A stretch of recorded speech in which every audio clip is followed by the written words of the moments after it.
Attention please. 10, 9, 8, 7, 6, 5, 4, 3, 2, 1. Welcome.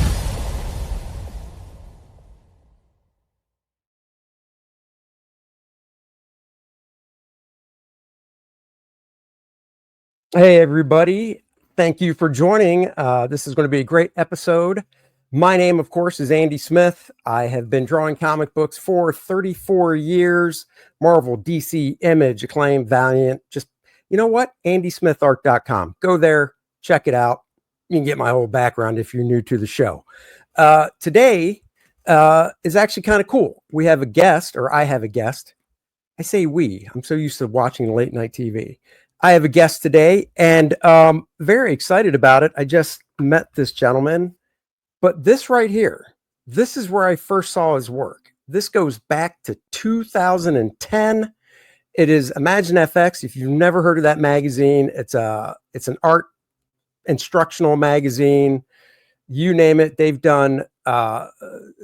They cover comic books, concept design, video game design, movie design. You name it, they cover it. And this special issue on just anatomy came out back in 2010. That is when I bought it. And I've said it before, I love anatomy books. I love how to draw anatomy books. I collect them. Even some of the worst ones I've ever gotten, there's always something in there I've never seen. This one, I just loved the construction of the figure that our guest did, and his name is Ron Lemen, who, when I was in San Diego Comic-Con this year, had a table, and I was walking by and I looked down and I saw these two books, which I did a book look on this past Tuesday, so go check that out. And I was like, whoa, these look familiar. And he was behind the table, and we struck up a conversation, asked him if he would like to come on the show, and he said yes. I did a little begging. I'm not, not beyond doing that if I have to. So let's have him on and do a little talking about his career and stuff. And he's going to do some drawing this time instead of me. So I'm looking to learn some stuff too. Hey, Ron. Hello. Hey, thank you for having me on. This is great. No, man. Thank you. Like I said, when I got that anatomy magazine 15 years ago, I was honestly just blown away, because seeing how you construct the figures and the three-dimensionality you get, I was just like, wow, that's really cool. I never really, maybe I thought of it that way and didn't know it. I mean, you know how it is. You're drawing all the time. You look at different artists and stuff seeps in, but I just loved it. I thought it was great. And then 15 years later, who knew, San Diego Comic-Con this few weeks ago, there you are. And I picked up, like I showed the guys, these two books, which, I did my book look. And before I did that, I read through them and I thought they were great. So figured we could talk a little bit about your background and then, have you do a little drawing to kind of explain your process and stuff. Sure. All right. Well, go ahead. No, I was going to say, so on my Wednesday show I do with my friend Dennis, since it's more comic book stuff, we always like to start by going, what is your origin story? How did you get into art? What led you down that path? And how did you specifically get into this type of, I guess, teaching when it comes to figure drawing and such? All right. So as far as my origin story goes, when I was under 10 years old, I was a child of an Air Force dentist. And so there's the on-base stores. My mom and I went on base, and there happened to be this turnstile of these little pocket Marvel books. And and there was a couple collections. There was a Captain America collection and a Spider-Man collection. And I picked both of those up, and I was hooked. It pulled me in. And from that point on, I think at that age, I was like, I'm going to do comics. And I would draw from those books continuously as a little kid. then eventually these movies called Star Wars came out, Oh, yeah. and those movies sort of impacted me, I think, even greater. It was like, okay, I'm definitely going to get into this entertainment thing because this is just too unbelievable that all these amazing people can make a world and pull you into it and make it so believable that you feel like, why am I not up there on Dagobah? Or how can I become a part of the Rebel Alliance? And Right. but like in my young mind, it was so impacting that it left an impression. And if I had done anything else besides art, I think I would be a miserable human being right now. So obviously, and you can correct me if I'm wrong, I'm assuming you went all the way through high school and graduated high school. After that, was it art school? Did you just go, I can learn this on my own? Like, or was it just a regular college? I know lots of artists that went to regular college. I did not. I did go to an art school, but what was it for you?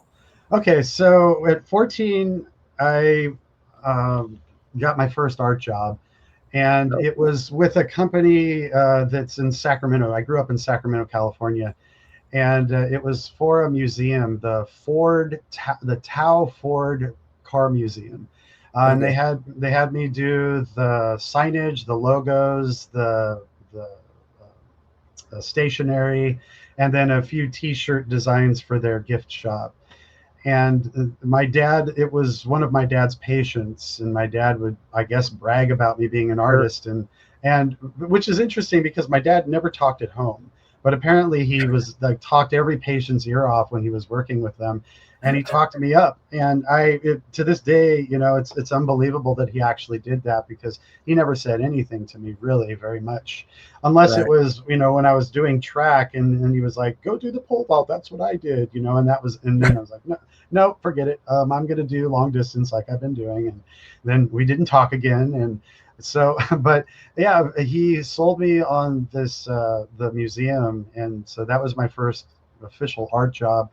Prior to that, I won this contest. I took second place and third place a few different years for this thing called the Sacramento Bee Design and Ad Contest. And it was for kids, and they would have like a centerfold in the section of the newspaper where all the winners were, and they put all the artwork up in there and everything.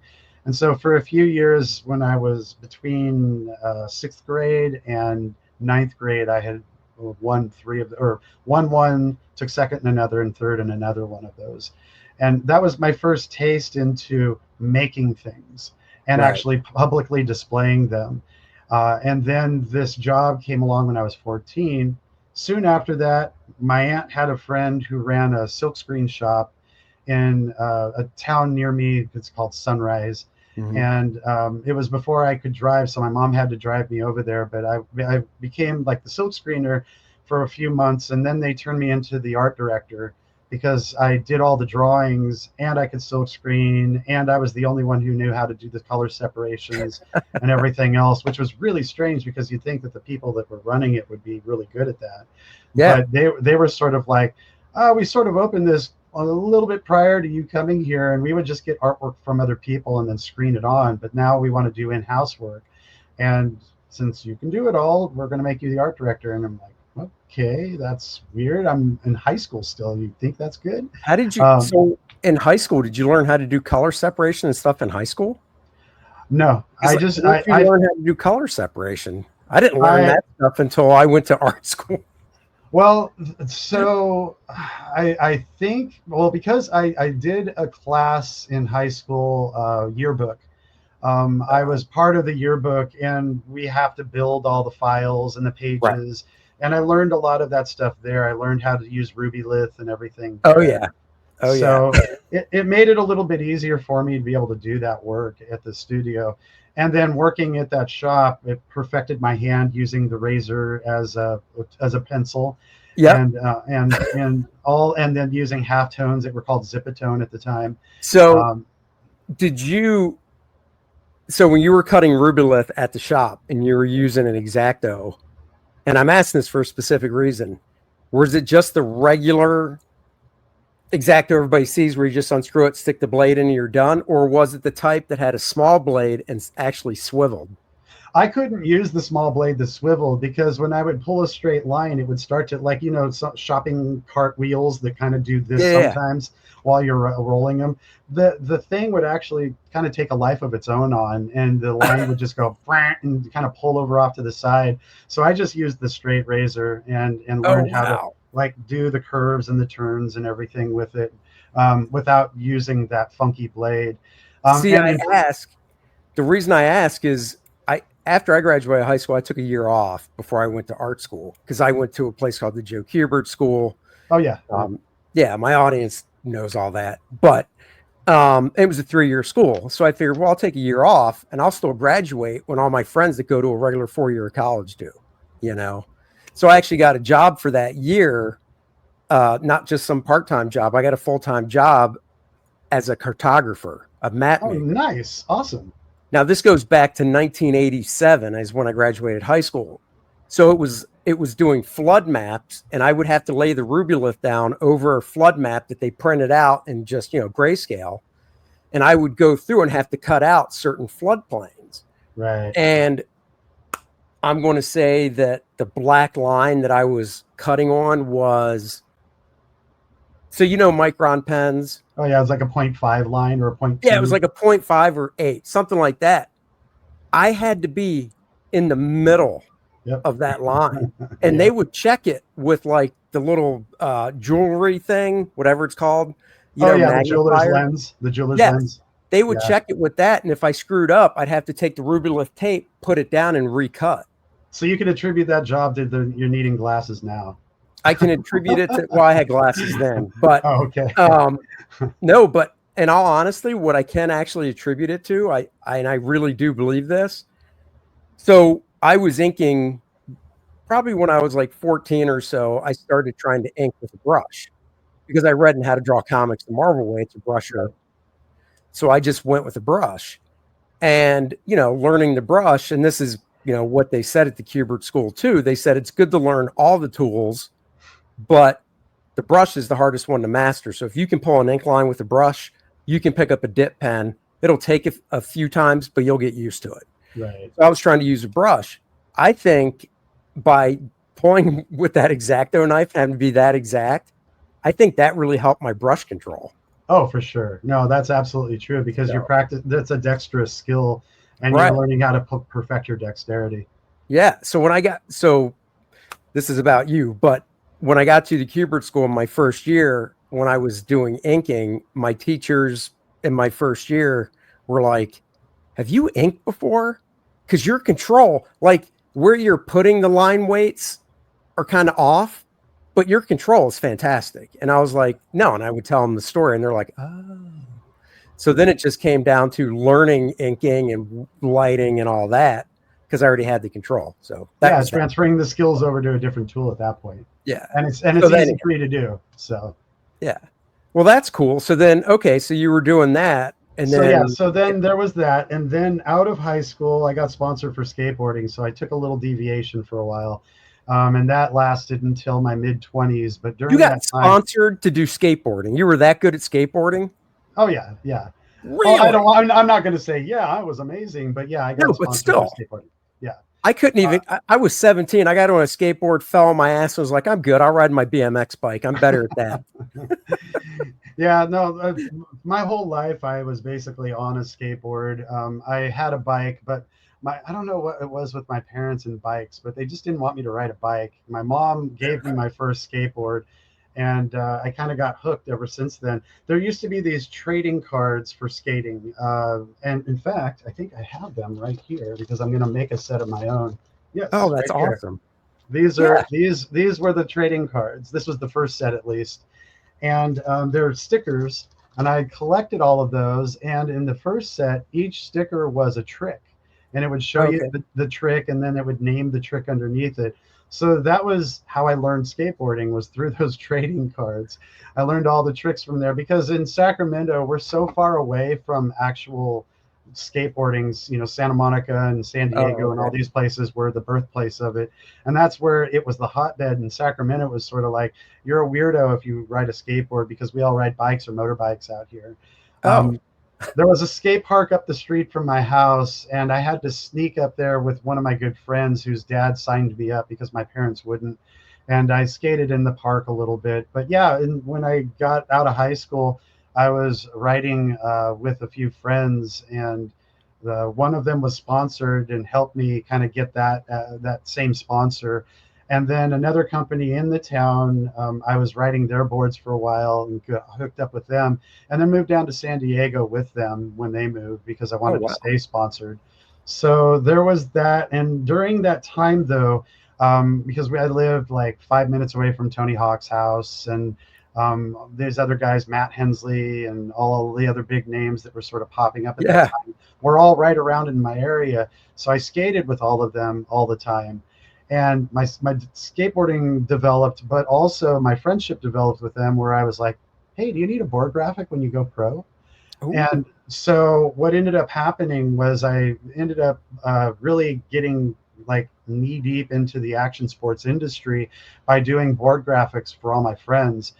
And at the time, each company sort of has its own look, and they only want Sure. artists that sort of make that particular look. But Mm. because I came from kind of a versatile background, I was able to adapt the look for each of the companies. And Oh, right. so I was working for at least 14 or 15 different companies at the time who didn't know I was working for the other companies.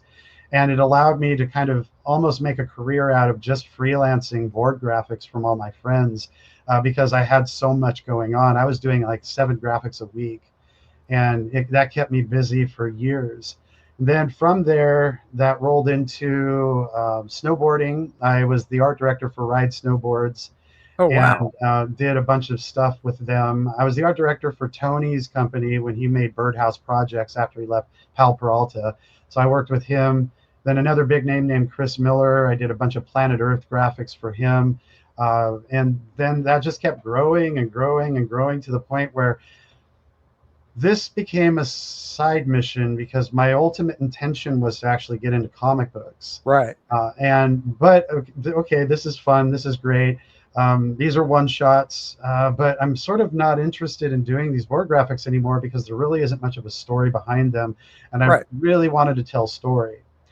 Well, while I was in the middle of doing my skateboarding thing, Image Comics moved here to San Diego. So it was Yep. like, oh, awesome. The big names are here now. This is cool. I can go meet them.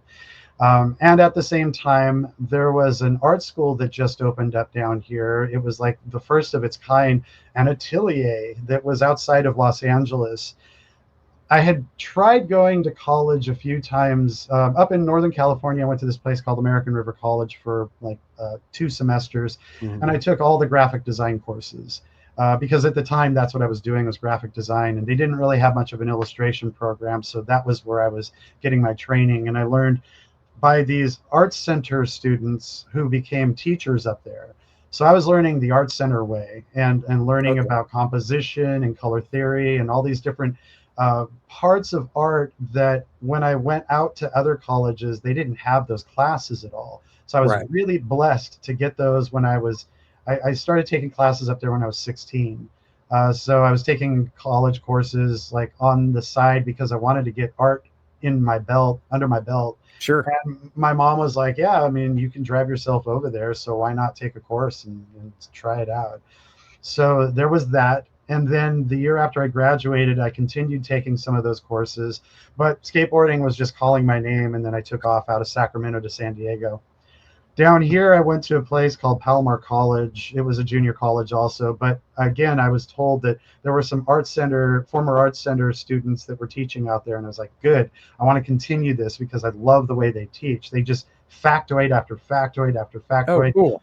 a lot of hard work. You got to do 100 of these a night and kind of thing. Oh, And wow. it spoke to me. I didn't look at it as hard work. I looked at it as input. If I can do 100 of these, then I'll understand this tool. Right. And so that's sort of what I did before skateboarding became so overwhelming, and I was, traveling a lot more, and I just couldn't do it for a while. I put it aside. Skateboarding took over, then Ride Snowboards happened, and then, oh no, before Ride Snowboards, I was the team manager for Airwalk Shoes, and I was doing shoe design there, in addition to being the team manager. And I started like dabbling in product design and all these other things. And I'm sort of like, all right, I've hit a wall with a lot of this stuff. I kind of Sure. like doing it. It's art related, but it's not the thing I want to do. Right. And I put it out there in the universe. I want to do comics. Then some of my friends were like, yeah, Image Comics just opened a place in La Jolla. Yeah. And then in addition to that, there's this guy downtown who's teaching the figure, because at that point there were no colleges teaching figure drawing anymore. That was gone. Right. That was a lost art form, and I was doomed if I couldn't figure out how to draw the figure from Of life course. Yeah. to having to copy other comic book artists. Right. And at that time, I was sort of copying McFarlane's look because I liked his Spider-Man that he was doing for Marvel, Hmm. and I was also copying some of Hal Foster's work because I liked the Oh yeah. realism. I loved how he was able to create like realistic bushes and trees and everything with a brush, and so I was copying his work, but it was copying, and I Right. wasn't able to command my own. Like when I do my own thing, it was like I'm doing an oak tree. I've never seen an Hal Foster oak tree. I don't know how he would do it, so I'm kind of like, oh, I'll just guess at it, and the Right. guessing was never as good as the copying, and I Sure. didn't like that. So this atelier opened up. I jumped in there because I was the team manager at the time for Airwalk. I could only like half attend, and it wasn't really wholeheartedly attending, but I was able to kind of see, oh, there's some tools here that teaches you the figure. This is awesome. As soon as I quit Airwalk, I'm going to like dedicate myself full time to this. And when I did finally jump in full time, I took one semester, and then the instructor had sort of asked me, he had asked another student first if he could teach, and then he asked me if I could teach, so that he could basically just expand classes because he Oh, wanted more cool. classes during the week. But he offered free, like you can take classes for free if you teach for Sure. me. It's like, oh, of course I'll do that. Yeah. And so that happened. And then from that, I met a bunch of people in the comics industry. I met a bunch of people in the illustration industry. I was going up to Los Angeles and taking classes from my instructor's teachers. So then I got involved in storyboarding up there because it was closer to Hollywood. Oh, And the sure. whole reason this atelier thing was happening out in California was to keep storyboard artists on their game, because Mm. otherwise the figure was gone and it wasn't Right. being taught anywhere. But there were these schools that were still teaching it, and most of the storyboard artists were taking classes at those.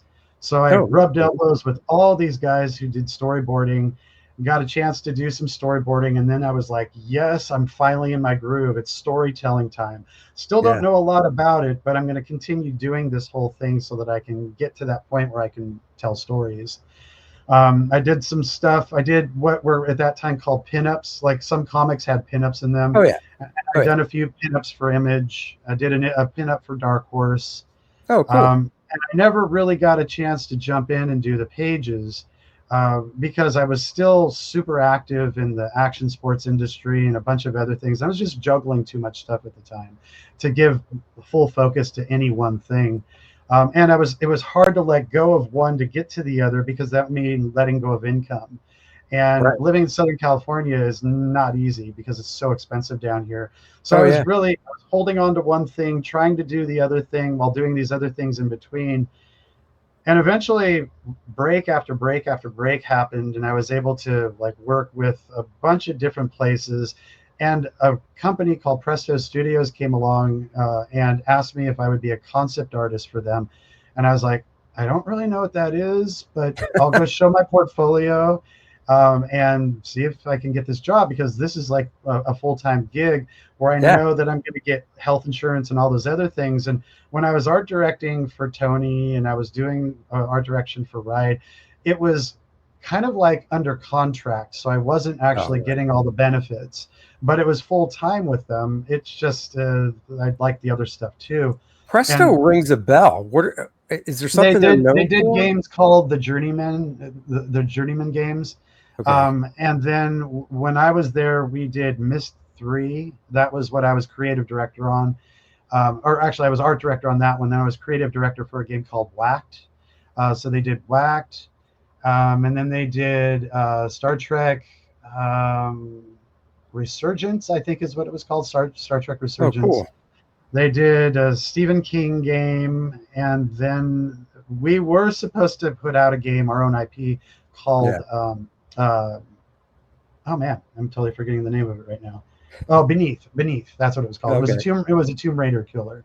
Oh, okay. And we got all the way up to alpha, and the company that we were working with at the time decided we're not going to go with this now because it's too far past the whole Laura Croft thing. So we're not going to publish this. And it was like, oh Oh, my God, we just spent years working on this. sure.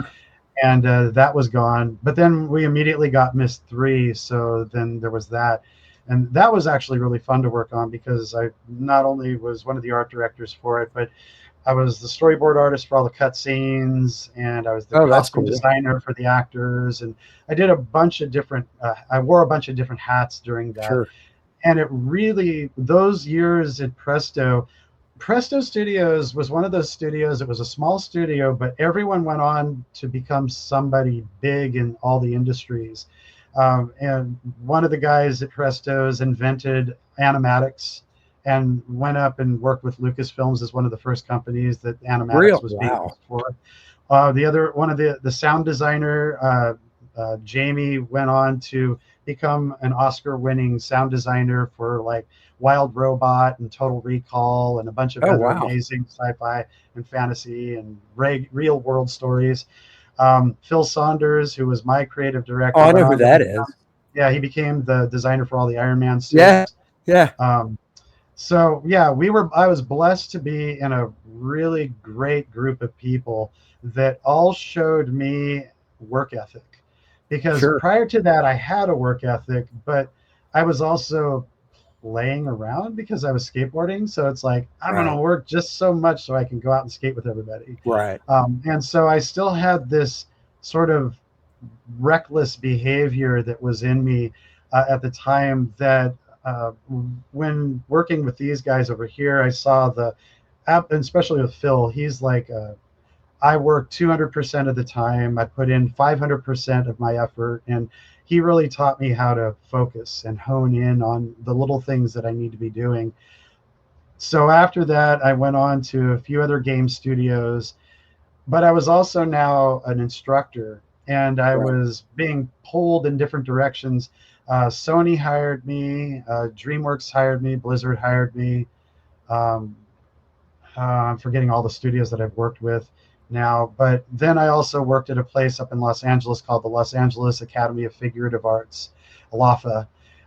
And I started when that school started, basically from the very beginning. So that school was open up until like 2 years ago. They closed their doors, and I stayed with them the entire time because, again, that was another one of those places where I had lots of connections. I was still in Sure. Hollywood, still working with all these people up there. I never got into the guilds, but I was always one of the backdoor artists for a bunch of films.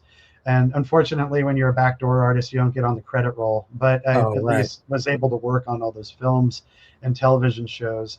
So it really allowed me this playground to like develop all these different skills Yeah. that I could eventually put into my own projects.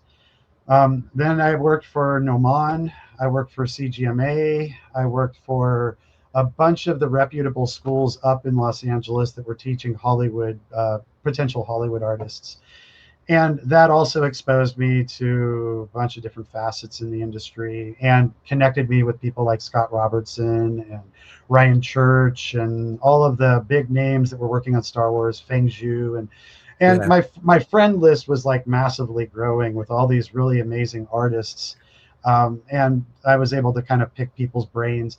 Scott Robertson and I were two of the first to develop concept art classes. Like Oh, that's cool. there were no concept art classes prior, and which is why when I first got hired, it was like, well, what is this job? Because it really wasn't a name that people had Right. known of.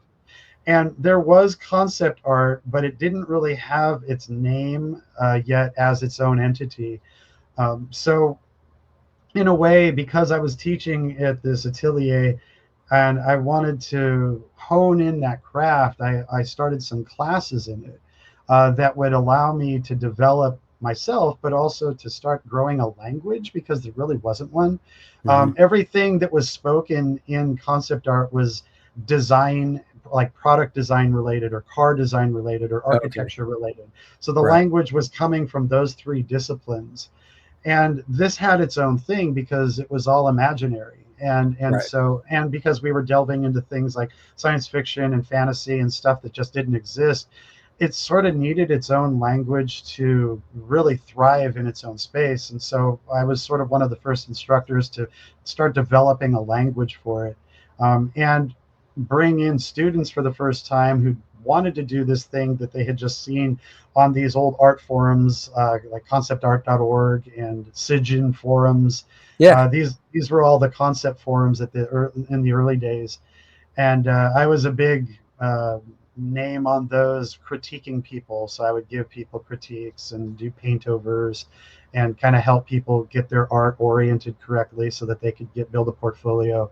And together, all of this exposure was really golden for me because it gave me legs to be able to, in this now day and age, looking at all the industries that are being consumed by AI, kind of Right. go, oh, it's okay because there's this over here, and all I have to do is sort of hone my skills in that Right. direction. So I don't look at the industry as like, oh my God, all the jobs are going away. I just sort of look at it like I've got to kind of open the scope up much broader to Right. pinpoint where all of those facets are and then lean into it a little bit. And sure enough, there's work in those particular corners. Out of all of that, then I started a school, and that was in Encinitas, California.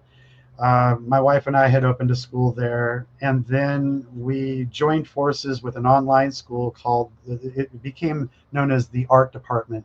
And it was Okay. like the illustrators from back east meets the concept artists on the West Coast. Oh, okay. And we developed an accredited school online. And I was in charge of the foundation department, the academic foundation department, and the concept or entertainment department. And I developed the curriculums for those, and then was an instructor in a lot of the different classes there. And then we ended up with our own studio down in a place called Hillcrest in San Diego, where the school had 5 locations where students could physically go to learn from us instead of just being all online. Right. And That's we cool. had a studio with 12 amazing students who have all gone on to become really big names in Hollywood. And that was a really interesting growing period as well because of their dedication. Having my own atelier and having students, you get a lot of hobbyists, and hobbyists don't Oh, yeah. necessarily push you. It's sort of like I'm pushing them, Right. and there was no push and pull. But once we had these dedicated full time students, there was a push and pull going on where I was improving, they were improving, the language was improving, and we were all growing together, and it was like a family more than it was like a school. Sure. And it was an awesome time to be both an instructor and an artist. A lot of growth happened there. Then when that closed down, we went back to Encinitas to start a school up again there. But my wife got in a car accident and smushed her hand. And after that, we lost a little bit of the fire and desire, and we closed the school, but I stayed online, and then I formed what I now have as my mentorship called Lemonade. Yeah. And I help like whoever, mostly professionals. Like the majority of my base is professionals that are trying to stay in the game. A lot of the people that I came up with, especially in comics, didn't go to art school at all. They kind of learned as fans, and then when they started losing their page rate, and then they started losing companies that they were working for, they started leaning back into, I need to learn, can you help me learn and teach me this figure thing, and help me get my skills built. So I ended up helping a lot of professionals that were afraid of losing their jobs to all the younger generations coming up who Oh, were sure.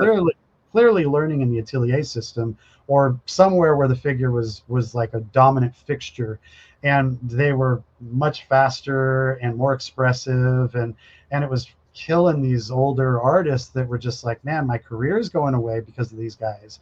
I've got to be able to stay competitive. And so I started this, and I do Lemonade mentorships as one of the many facets. I just finished some storyboards for a film that I can't really talk about right now. I wish I could. I'm also working on a graphic novel Oh, yeah. here from a novelist. Her name is Caitlin O'Connell, and she did the Ivory Ghosts novel series. It's sort of like a female Indiana Jones in South Africa, and it's she herself is a researcher on elephants, and she knows about the illegal ivory trade. And so this Mhm. novel series is about the whole illegal ivory trade and exposing it. And Netflix was interested in her books, but they said we need to see it visually designed. And Mm. so she approached me about doing a graphic novel that we're going to move, send over to Netflix. Sure. And so this is the adaptation of that. And what I love about it, a little more than the superhero thing right now, which is it's like a real world story. And I'm actually basically the movie director. And panel Right. by panel, it's all the shots for the film. Yeah. And it's giving me a chance to be that movie director that I sort of want to eventually become. And it's with a scenario that isn't fantastical, because it is really hard to compete with like the Marvel movies to show Oh your yeah. chops. Yeah. Of They're course. just so dynamic that I'd have to be twice as dynamic, and I really don't even know where I would go with that. Right. But this is sort of like my David Fincher, Denis Villeneuve sort of approach to telling a story.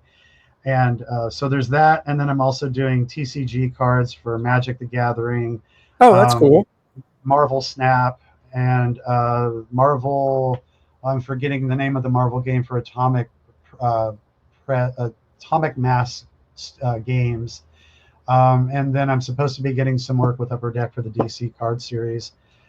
So doing those, and I'm kind of liking that right now because it's like basically doing covers. Yeah. Yeah. Um, and when I drop into to doing some work, potentially I've got some work maybe arriving with Marvel soon, but it's going to be cover work. Yeah. That's cool. So it's not going to be interior stuff, which eventually I'd like to do a few one shots.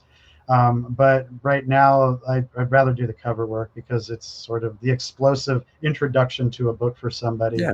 And again, it's storytelling, and I want to push the storytelling chops in a dynamic sort of way. So, And you're doing so for that stuff in the cards. I assume you're doing everything full color. You're doing all the steps. right, right. I'm doing it. The majority of the cards that I've been given, luckily, I'm doing traditionally, so they're all oil paintings.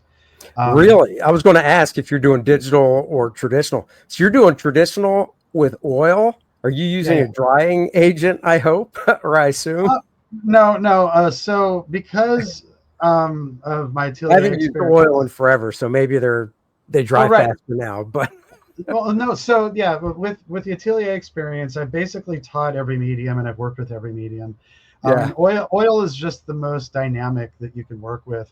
And so like I get the whole painting done in about 6 or 7 hours. It gets sure. done pretty quickly. And then it has time to dry. And if I need to do any glazing or scumbling over the top of it, I've got a few extra days to be able to do that. Yeah, But because of my speed, I'm able to get things done really quickly, and then I can sit on it for a long time. And I can either make changes to it, or I can enhance the coloration by saturating with glazes and so forth. right. Um, and if it is a fast turnaround, then I'll use some of these dryers that they have for it. Yeah, And depending upon the number of drops you put into it, you can dry it faster or slower. But the problem is, if you dry it faster, there's a tendency for the paint to want to crack.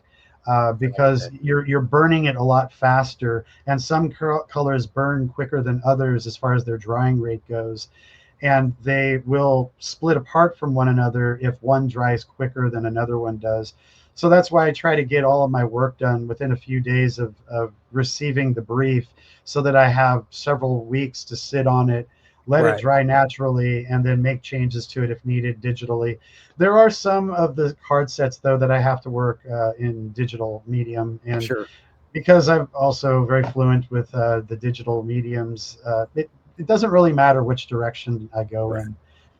There's some figure drawing stuff that I've been doing lately, which I'm enjoying, because it's with an experimental instructor who knows who I am. So she's just like, yeah, come in and sit on my class and just enjoy figure drawing, because it's an extra day for you to practice. And it's like, cool, Yeah. thank you. But because I respect who I'm working with, I'll use the tools that she's teaching with. And she's like, you Mm. don't have to use these at all. But I'm like, yeah, I want to. This would be fun. So I'm doing these 6-foot sumi quick sketches. They're like Oh, wow. life-size figures with a sumi Yeah. brush. And they're like 10 and 20-minute durations of time. So I'm doing these 10 or 20-minute sumi brush figure paintings. And that's also really kind of showing me some dynamics in how I want to ink in the future when I do some interiors.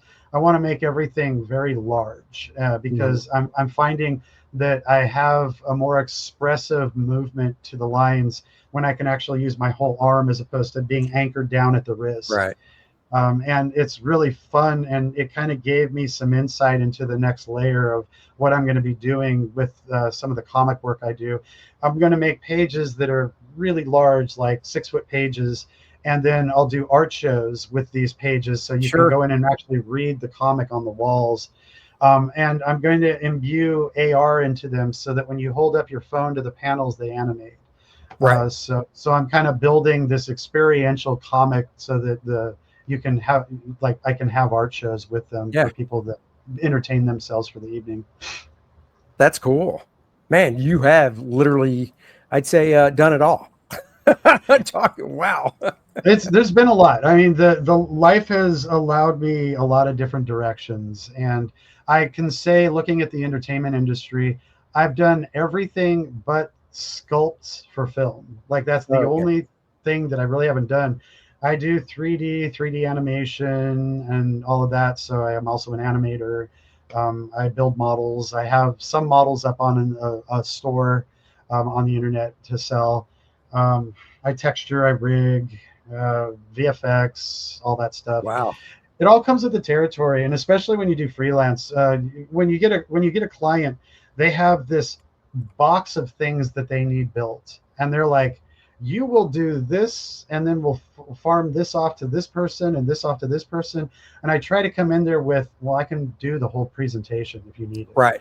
And that's what I'd rather do anyway, because you get paid more for all of that. But at the same time, there's, I guess, a little bit of pride and ego involved here, but it's like I did all of that and I'm Right. helping Oh, you move 100%. forward. Yeah. And I feel like when I dedicate my brain space to thinking problem solving for a client, I don't just think about the one little partition that I'm working with. I think about the whole spectrum of what they need, which informs the parts that I'm going to be doing. But at the same time, I could be giving this to the other artists as food for thought for what they would want to do to help integrate it all. And it's sort of like, well, because I can kind of do all of this, just give me the whole thing and I'll give you back what you need, and I can do it in about a week. And Sure. it may take several weeks for everybody to corral together and get Right. everything going. I can get it to you back in about half the time. Right. And Oh, so yeah. that's what I basically presented to the clients, is that I'm a one-stop shop. I can do everything for you and I can do it quickly. Yeah. No, I mean, that makes total sense. When I was still working in the mainstream for Marvel and DC, when kind of a story that relates is I'd say, well, who's inking it? Because I would do mostly pencils, and comics at that time were more of an assembly line. Yep. Um, and they'd say, "Oh, we don't have anybody or whatever." I'd go, "Well, let me do it." And they're like, "Yeah, okay." And I would tell them, I go, "Look, if I pencil it, I can basically pencil 5 pages a week. Now that's not saying in 5 days. Sometimes 5 pages a week would always flow over into Saturday, whatever. But I'd say, look, I can either give you 5 pages a week of pencils that you'd have to ship to an inker and so on and so forth, or I can do pencil and inks and give you 4 pages a week of pencil and inks, Yeah, yeah. which makes more sense." And they're like, Yep. "Oh, okay." So that's and then same thing, not in comics, but I do some stuff outside of comics, but it's all, the comic book look. That's what I get hired for. And same thing. Oh, you need it lettered? No problem. Oh, colored? Okay. Just do it Yeah. all for them, because it just saves them time and hassle. And there's only one contact person, which is me, to go through. So I totally understand what you mean. Let's jump forward to these and what your plan is with these. small instruction books, and then we'll get to the actual drawing stuff. Sure. So what I'm doing with those books, it came out of a tragedy. I was doing a figure drawing book many years ago, and one of the schools, which I won't name here, I can do that in private, but one of the schools that I'm working for wanted my computer so they could install the software and everything for their school. And it's like, sure, I'll bring my computer up so you can work on that. And my figure drawing book was on that computer. Oh no. Along with some freelance work that I had done that I didn't save anywhere else. It was just on that hard drive because I wasn't thinking anything of it. I'm just going to bring my computer up to get it worked on. And somehow through, I don't know what kind of miscommunication, but the IT at the time couldn't log onto my computer, thought it was brand new, strike the hard drive, wrote his own password, put all the software on. I bring the computer home, I turn it on, I can't log in. I'm like, what the hell's going on here? And I had to call him. Oh yeah, well, when I reformatted the hard drive, I added a new password. And I was like, you reformatted the hard drive? And I logged on and there was nothing on the computer. And that was like a little bit after I had been doing the Imagine Effects issues. After like the 4th reprinting, when I realized Imagine Effects isn't paying me for any of these reprints, I need to do my own book. I started building it, and then it just kind of disappeared. And so out of that, I was like, you know what? That was so much work. I'm not even going to bother. And I just stopped. I wasn't going to do that anymore. And I had students who were like, when's your color theory book coming out? When's your composition book coming out? Because those are all going to be successive to the figure drawing book, which was going to start the whole ball rolling. And I was just like, yeah, taking a hiatus. I'm just going to start back into freelance again and just let's focus on my career for a while. More recently, though, I've had a comic booth. I've had a booth at Comic-Con for like about 16, 17 years, something like that. And every year with Wait, is it at the same spot I met you at? Yeah. I cannot believe I've been going. So the last Comic-Con I went to before this one was 2019. And then obviously the pandemic shut everything down. But before that, I was going for like 20 plus years straight. Oh yeah, I've been going to that for like almost 28 years, but I've had a booth for about 16 years of it. I can't believe I've never just, I don't know, because I walk because when I go, I've gone a few times where a company would bring me out and whatever, but the majority of the time I just go and I don't get a table because I don't want to worry about having to make money back and all that. I'd rather just go have my own schedule, walk around, talk to friends, blah, blah, blah, like this past time. So the point is I've walked that back aisle, I mean, every year. So it's just amazing that I've never, yeah, wow. Okay. Well, for a lot of years, what I've been using it for is to help my students make it, get into the show, because there's like a 10-year waiting period for. Oh, I know. Yeah.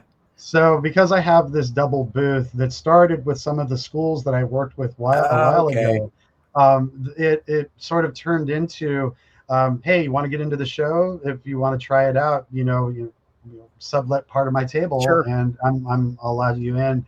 So that's basically what it's been. Is I've helped a bunch of other artists. So you might have walked by. I don't know if you know who Sean Murray is. He's not the comic guy, Sean Murray, but the concept artist. He was in my table for many years. And then this guy, Alan Panicall, has been with me for a long time. And their displays are so bright and vibrant and large and I just have this little tiny space with some of my wares for teaching. My Godzilla print one year and just a few different random things. But it was more about me connecting with students than it was about like selling stuff.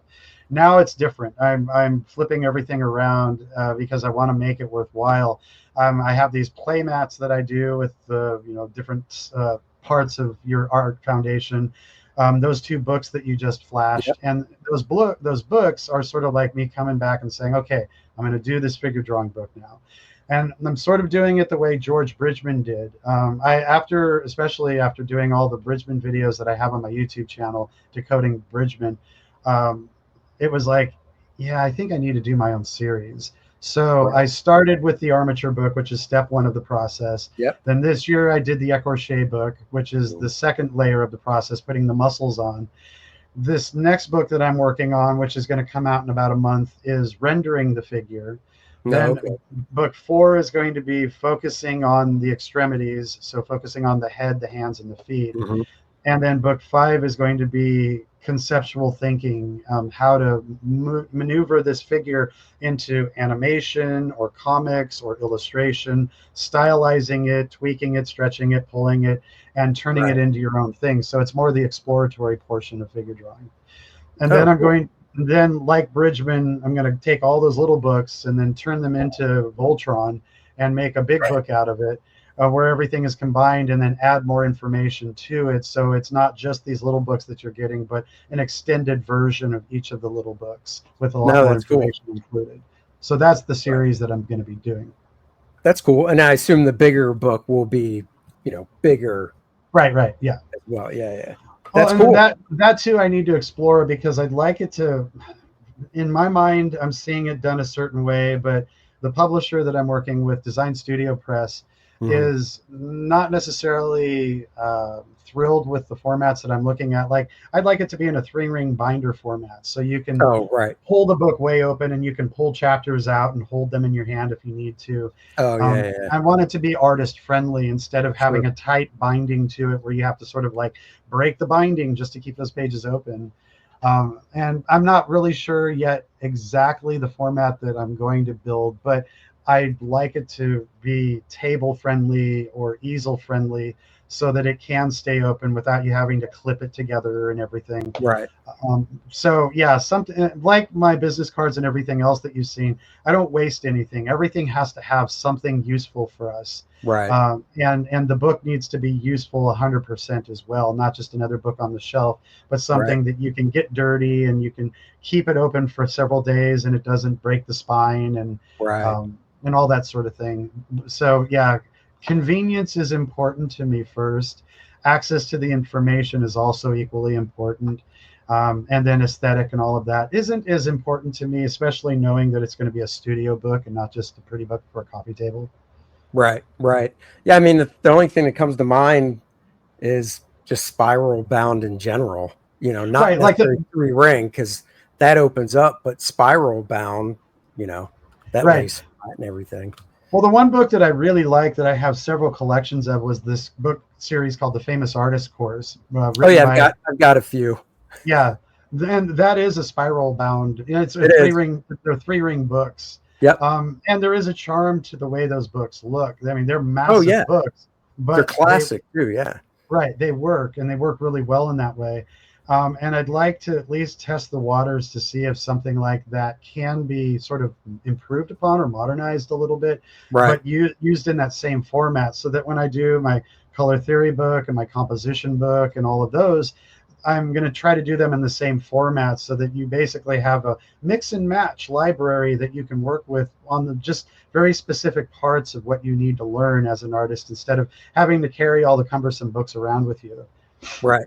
Right. No, I hear you, and yeah, I can't remember which ones I have. I've got 5 or 6, and it's a set. I don't the ones I would love to have, of course, but I have a PDF is the cartooning one. I was going to say, if you have the cartooning one, that one's a really good one. Yeah, I've got the PDF of the whole thing, and I have it printed out as well. But just having the originals would be awesome. I've got the illustration ones, which are fantastic. Don't get me wrong, but obviously for what I mostly do, I just love looking at the cartooning one, just because the cartoonists at the time, that worked on it and stuff are just great. So, Oh, for sure. And at that time, like some of the comic book studios, the artists would challenge each other with techniques for pulling a straight line or mhm. clean line or thin line. There's a lot of that jargon in that particular manual Mhm. because a lot of those guys worked in those bigger studios where they Yeah, did challenges with each other. So a lot of the assignments have that language that you just don't really find in anything anymore. I know Steve Rude tried to impart some of that information, but I don't know if it's his publisher that limits what he's capable of teaching or what it is. I know him; he's a really great guy, and he knows so many things, and he has all these little sketchbooks with Oh, I know Steve. I don't know him personally. I've met him and talked to him and such. And I know the one book you're talking about. He just kickstarted and finished another one that's kind of oh good. updated version of that one because Yeah. it's about Nexus and stuff. Yep. But he's got this other one that goes a little deeper, and I backed it, and I know it. I don't know. It should be coming down the pike in the next few weeks. But I don't know when it comes to because you said his publisher. I mean, that's him. So he doesn't have any. If there's limitations on what he does, he's just putting them on himself because he publishes those. Well, wasn't the first one through a publisher? Like, I forget the And you're name of the talking, publisher. are you talking the Spiral Bound? No. This was his. It was his drawing and inking comics book that he made. It was sort of like a how-to book that he did. Right. And I don't know. It might have been. It might have been. Yeah, because I remember that it was really good, but his notebooks are so much better. All of his little sketchbooks, when he does a study of something, he takes meticulous notes about what he went through. I know. Yeah. It's insane. I mean, the guy's studies are just like, they're just mind blowing. It's like, here's a JC Linedecker study. And you're like, that looks like JC Linedecker. I mean, that's wow. Totally. So yeah, that's cool. It's so funny, the overlap and stuff. Like I said, I've met him a few times and talked to him. Don't know him, but I have a lot of I have Nexus, but when it comes to the art books and stuff, I have a bunch of those just because I love that stuff. So anyhow. Yeah, one of my former students went to Art Center with him, and so every year at Comic-Con, he would bring Steve over to the table, and we'd have a powwow, or we would go out and hang out for like an hour and just talk shop, because Steve didn't really have other people that talked in that like Howard Sunbloom or Andrew Loomis kind of language. Oh yeah. And so we all had that language in common with each other, and we were able to have some amazing conversations. And that's where he shared his notebooks and all of his studies that he was doing. Like, he had figured out that Howard Sunbloom blend with two colors and how to pull it. And he obviously didn't have all the supplies there, but he'd show me the pages with those blends, and I was able to kind of really look at them and study them a little bit. And it's like, oh, I think that's because in oil, I teach things like that. And I have a language for that kind of brushstroke, and it's called a chord, like a musical chord, where you grab multiple colors at the same time, have them on the same brush, and the way you lean against the brush, it immediately pushes all the colors together and creates an instant blend. Cool. if you want a soft edge on something, you don't have to take two color tiles next to each other and blend them out. You can actually pull it in one brush stroke. And so when I told him about that, and he showed me the pages, and he's like, look, and he showed me these Sunbloom copies that he did, and it's like, yeah, you totally figured it out. That's exactly it right there. And then I'd ask him, like, is this how you do it? And he's like, well, yeah, because it's like, that's a secret. But yeah, I mean, you're already talking this language, and you sort of figured it out too. Yeah. So we got to share those insights with each other. And yeah, he's an awesome person to talk to. He's very animated. Like, he's all over the place with his arms when he's talking and everything. But I kind of like it because it gives me this energy that I feed off of, because I'm sort of in the same vein. I'm a very articulate. My Italian and Greek comes out when I talk with my arms. Like with this, I'm trying to keep my hands on my lap because there's distractions in a camera that gets really annoying. Sure. But yeah, trust me, I'm the same way. I fidget a lot, and to be honest, like off camera, I've got this fidget spinner. Oh, that's funny. I've just been spinning it because it helps. I have ADHD really bad, really bad. So this off camera, you can't helps me focus. So it keeps my hands busy. You know. No, I've been holding my stylus the whole time, and I'm kind of doing this off camera. So yeah, and I've got that glove too. So.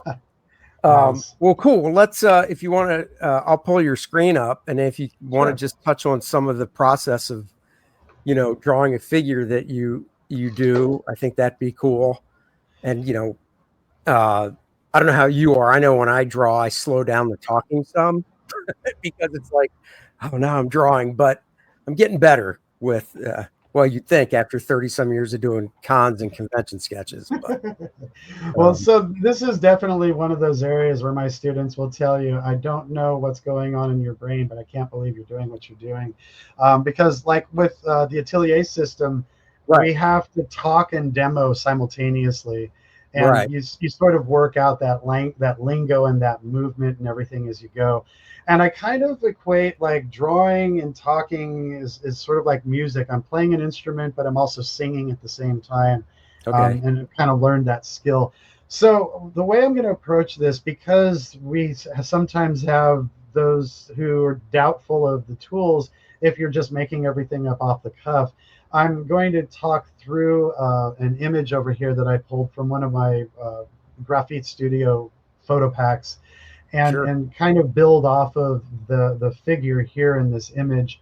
And when doing the figure, there's sort of a step process that I take when I'm teaching.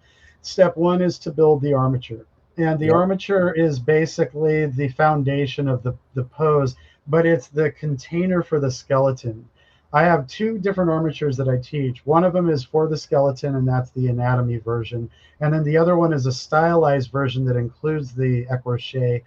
So it's kind of like a little Loomis figure, or the Oh armatures yeah. that he shows, and any other, like if you've taken classes or heard of Glenn Villepeu or Steve Oh Houston, yeah. I've these heard of are them. all Yeah. these are all some of my teachers that I had, and they all have a way of building the figure that I've taken parts of from, and then some of the other parts I took from some of the old animators from the 30s and 40s who had their potato sack people and Yep. all these other little things that they would show. And so the armature that I have includes it's I don't call it a potato sack, I call it a pillow.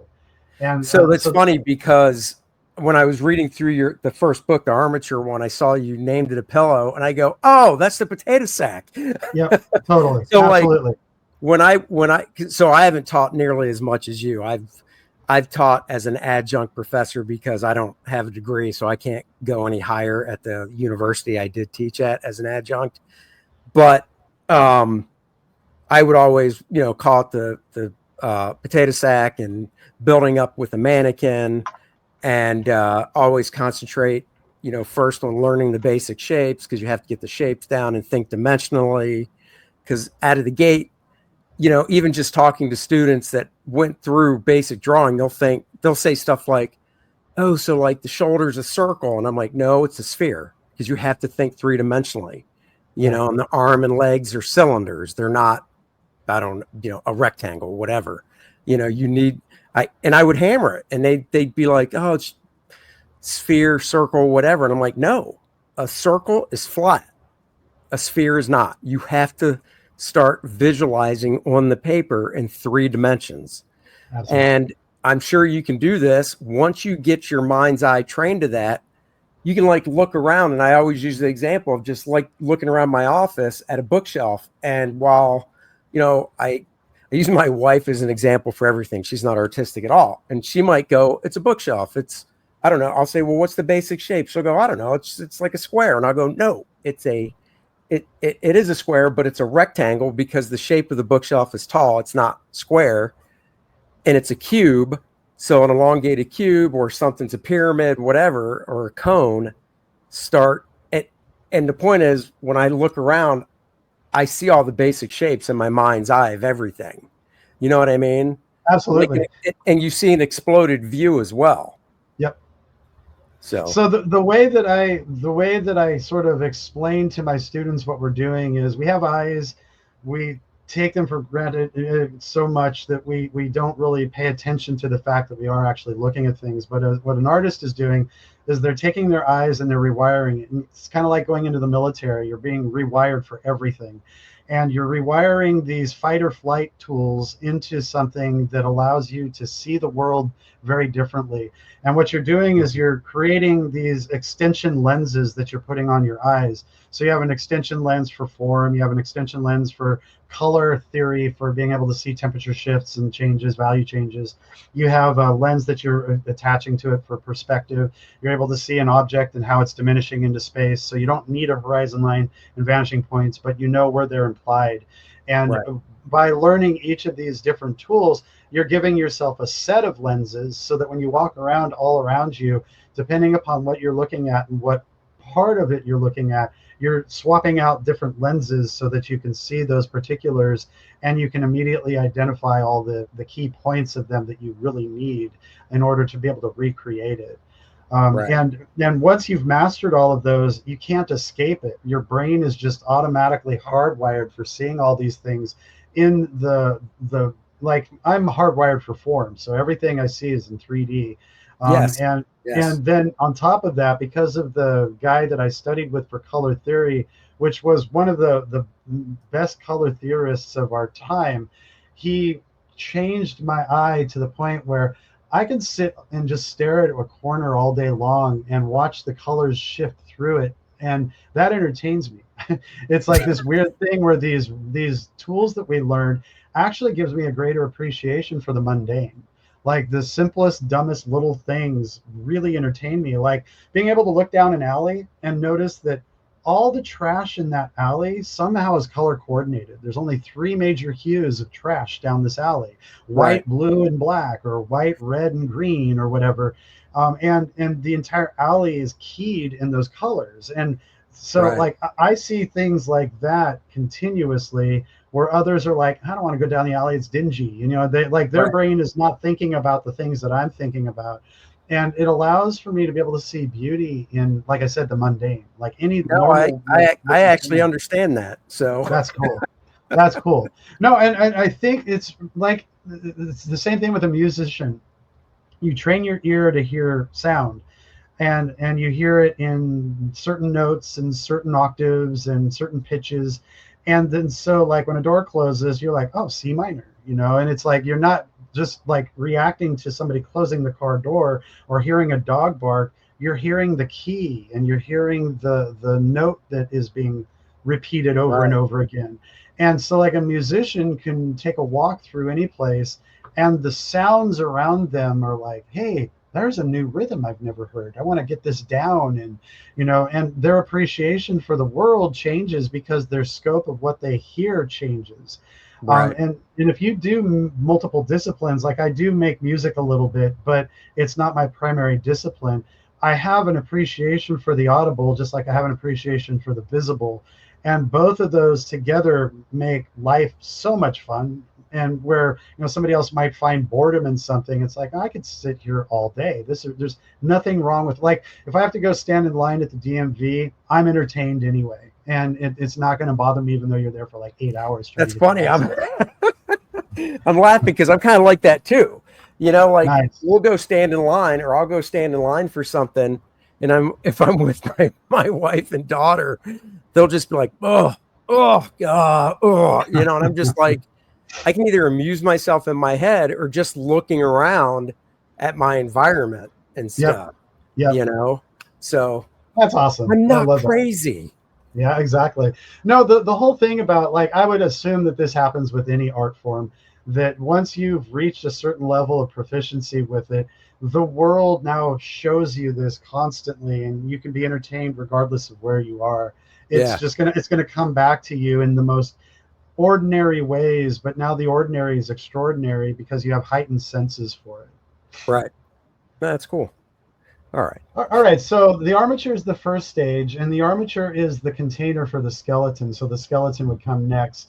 But regardless, we need a set of shapes, and it begins with the core, where a lot of figure drawing classes say you want to start with the head and then work your way through the figure. I'm just the opposite. I'd say start with the torso, because the head and Mm-hmm. neck are attached to the torso, and the torso exhibits the action that's displayed.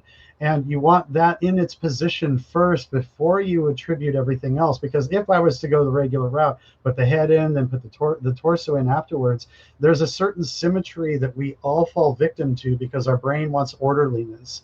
And Right. I'm trying to stray away from that orderliness by building it a little bit backwards and building what I would call the core of the pose first, and then attributing all of the extensions to that core. And I don't link things together right away, like the head and the neck, I don't link together right away, because what I'm looking for is the distance over here versus the distance over here, and making sure that there is a shift in the form in the right direction before connecting all the dots together. Once I see that there's something working, then I'll bring in the rest of the form that it's needed. In the same way that I might start with the hand over here, and this is going to go into animator talk, but I'm sort of building an IK chain where I'm working with the furthest object out and then bringing it all back into the main system. So Right. the hand will come first, and then I'll link the hand to the arm. I'll link the arm to the body, and I'll look for, like right now, the elbow's in the wrong spot. So I'll make a move and change to that. And the other thing you'll see and find is when I make changes to something, I don't erase anything. I'm leaving the original footprint there, because the tendency is, and this is especially prone to a new artist, when you wipe the footprints away, you're bound to go step back in the same footprints again. So I leave the Oh footprint yeah. there so that I can build the proper footprint where it needs to go, and make the change to it before any of the mistakes get removed or eradicated from the image. The arms and the legs now are the width of the bones, and the width of the bones are much narrower than the muscles. So when Mhm. you're looking at this and you're looking at the way that I'm drawing something, you're going to say, why are you making it so skinny when he's so full? His muscles have a certain size to them. And the answer is basically because I'm not working towards the muscles right now. The muscles will be introduced once the pose has been animated. So the armature has three major components to it. The first one is the object in 3D space, so you can relate it to its surroundings, which I've missed a step here in doing that. Then there's the three, well, 1, 2, 3. Then there's the 3D of the figure. So this would come from the ellipses that I'm eventually going to be putting on this to show Mhm. its perspective. And then Yep. the third and most important is its animation or its action. And so as an animator, I'm looking for a dynamic flow.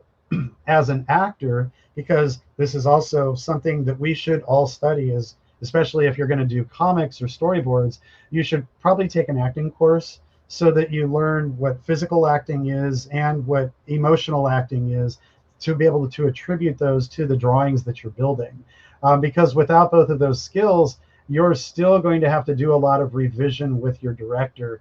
And I would rather try to nail it down once, and then the revisions are more about the storytelling that's involved, as opposed to, okay, well, now that you have the pose, put some emphasis into the pose. I want all of that to be attributed right away. Sure. So, And it's funny because like, so I start with the torso. I never start with the head. I always start with the torso and then lower body, and basically, get the trunk taken care of, and then, head and extremities. And same thing, even when I'm, most of the drawing I do for comics is, out of my head. But same thing. I'll draw the hand or the foot where I want it to be, and then connect the limb to the body, right. you Yep. know. Yep. Yep.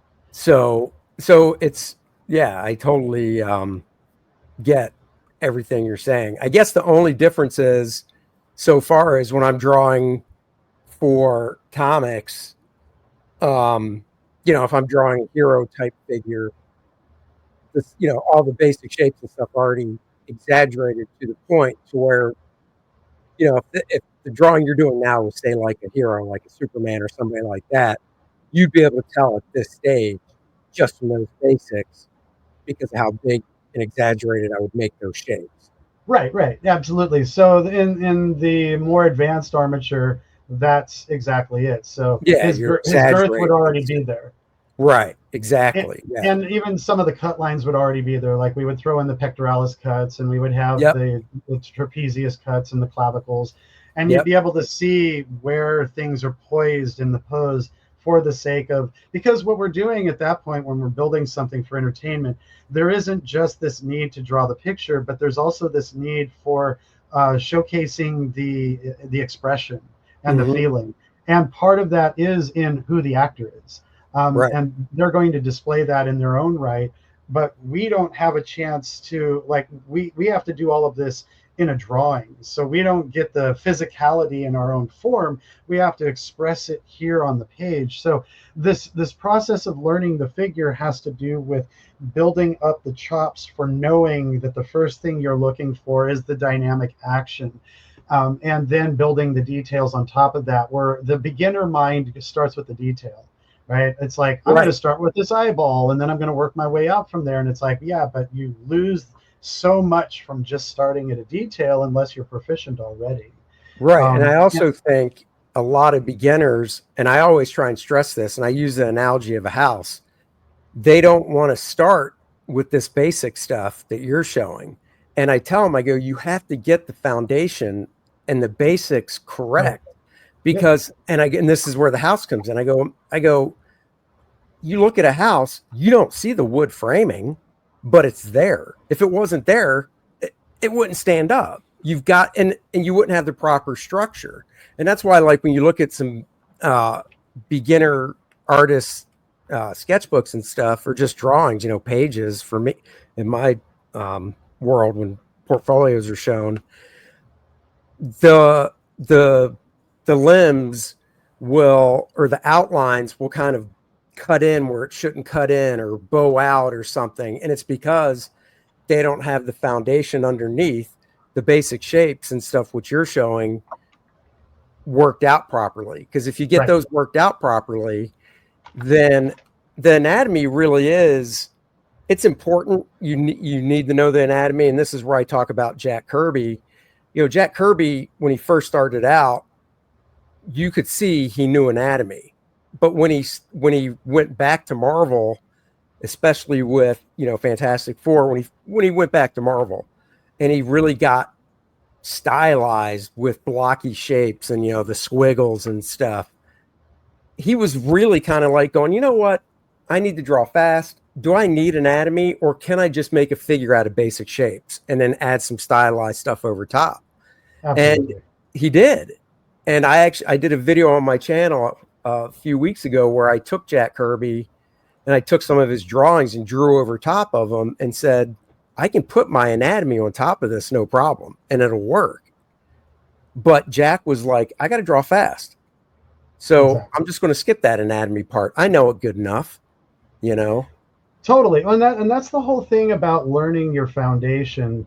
And you're using all the right words when you're describing these things to your students too, because foundation is basically what we're building from, is the baseline. You can't build the house without the cement platform, and that's your foundation to everything else that you're putting on top of it.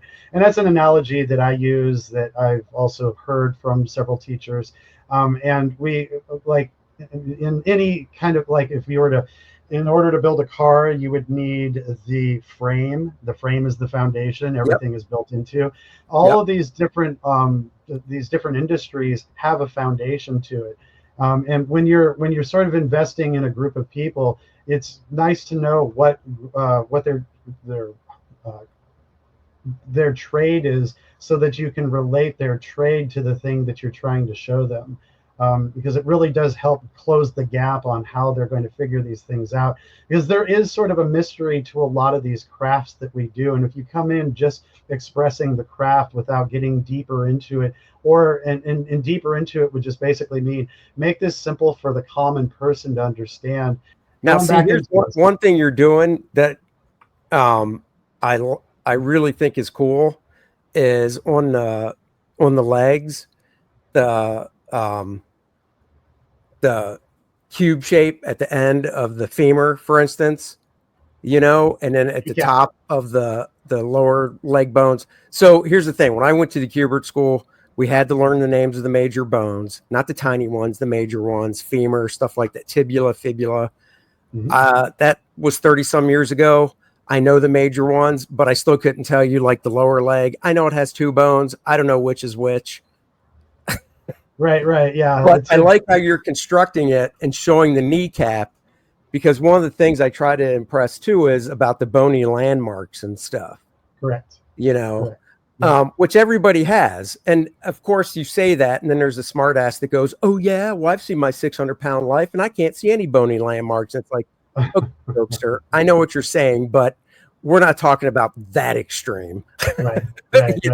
We're talking about Oh, normal, average people all have the same bony landmarks, and you kind of need to memorize them and memorize how they orient in space, correct. which is, you're showing it differently than like when I draw and break down my stuff, but the point is still there.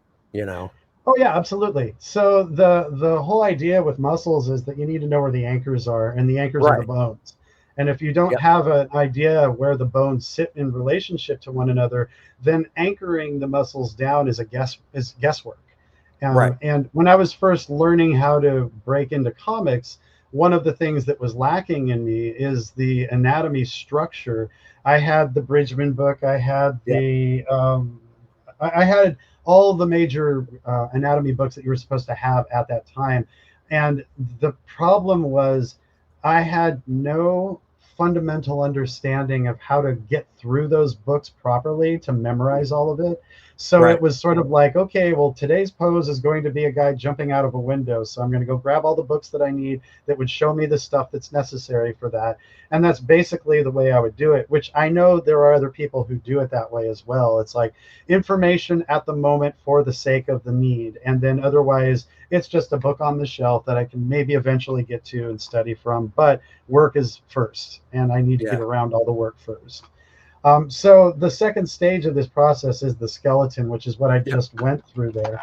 And by putting down the skeleton and putting down all of the major shapes in their position in 3D space, built into the armature, because the armature is the measuring device for those shapes, plus the envelope for them, it gives me an understanding of the scale of everything that I need and its position.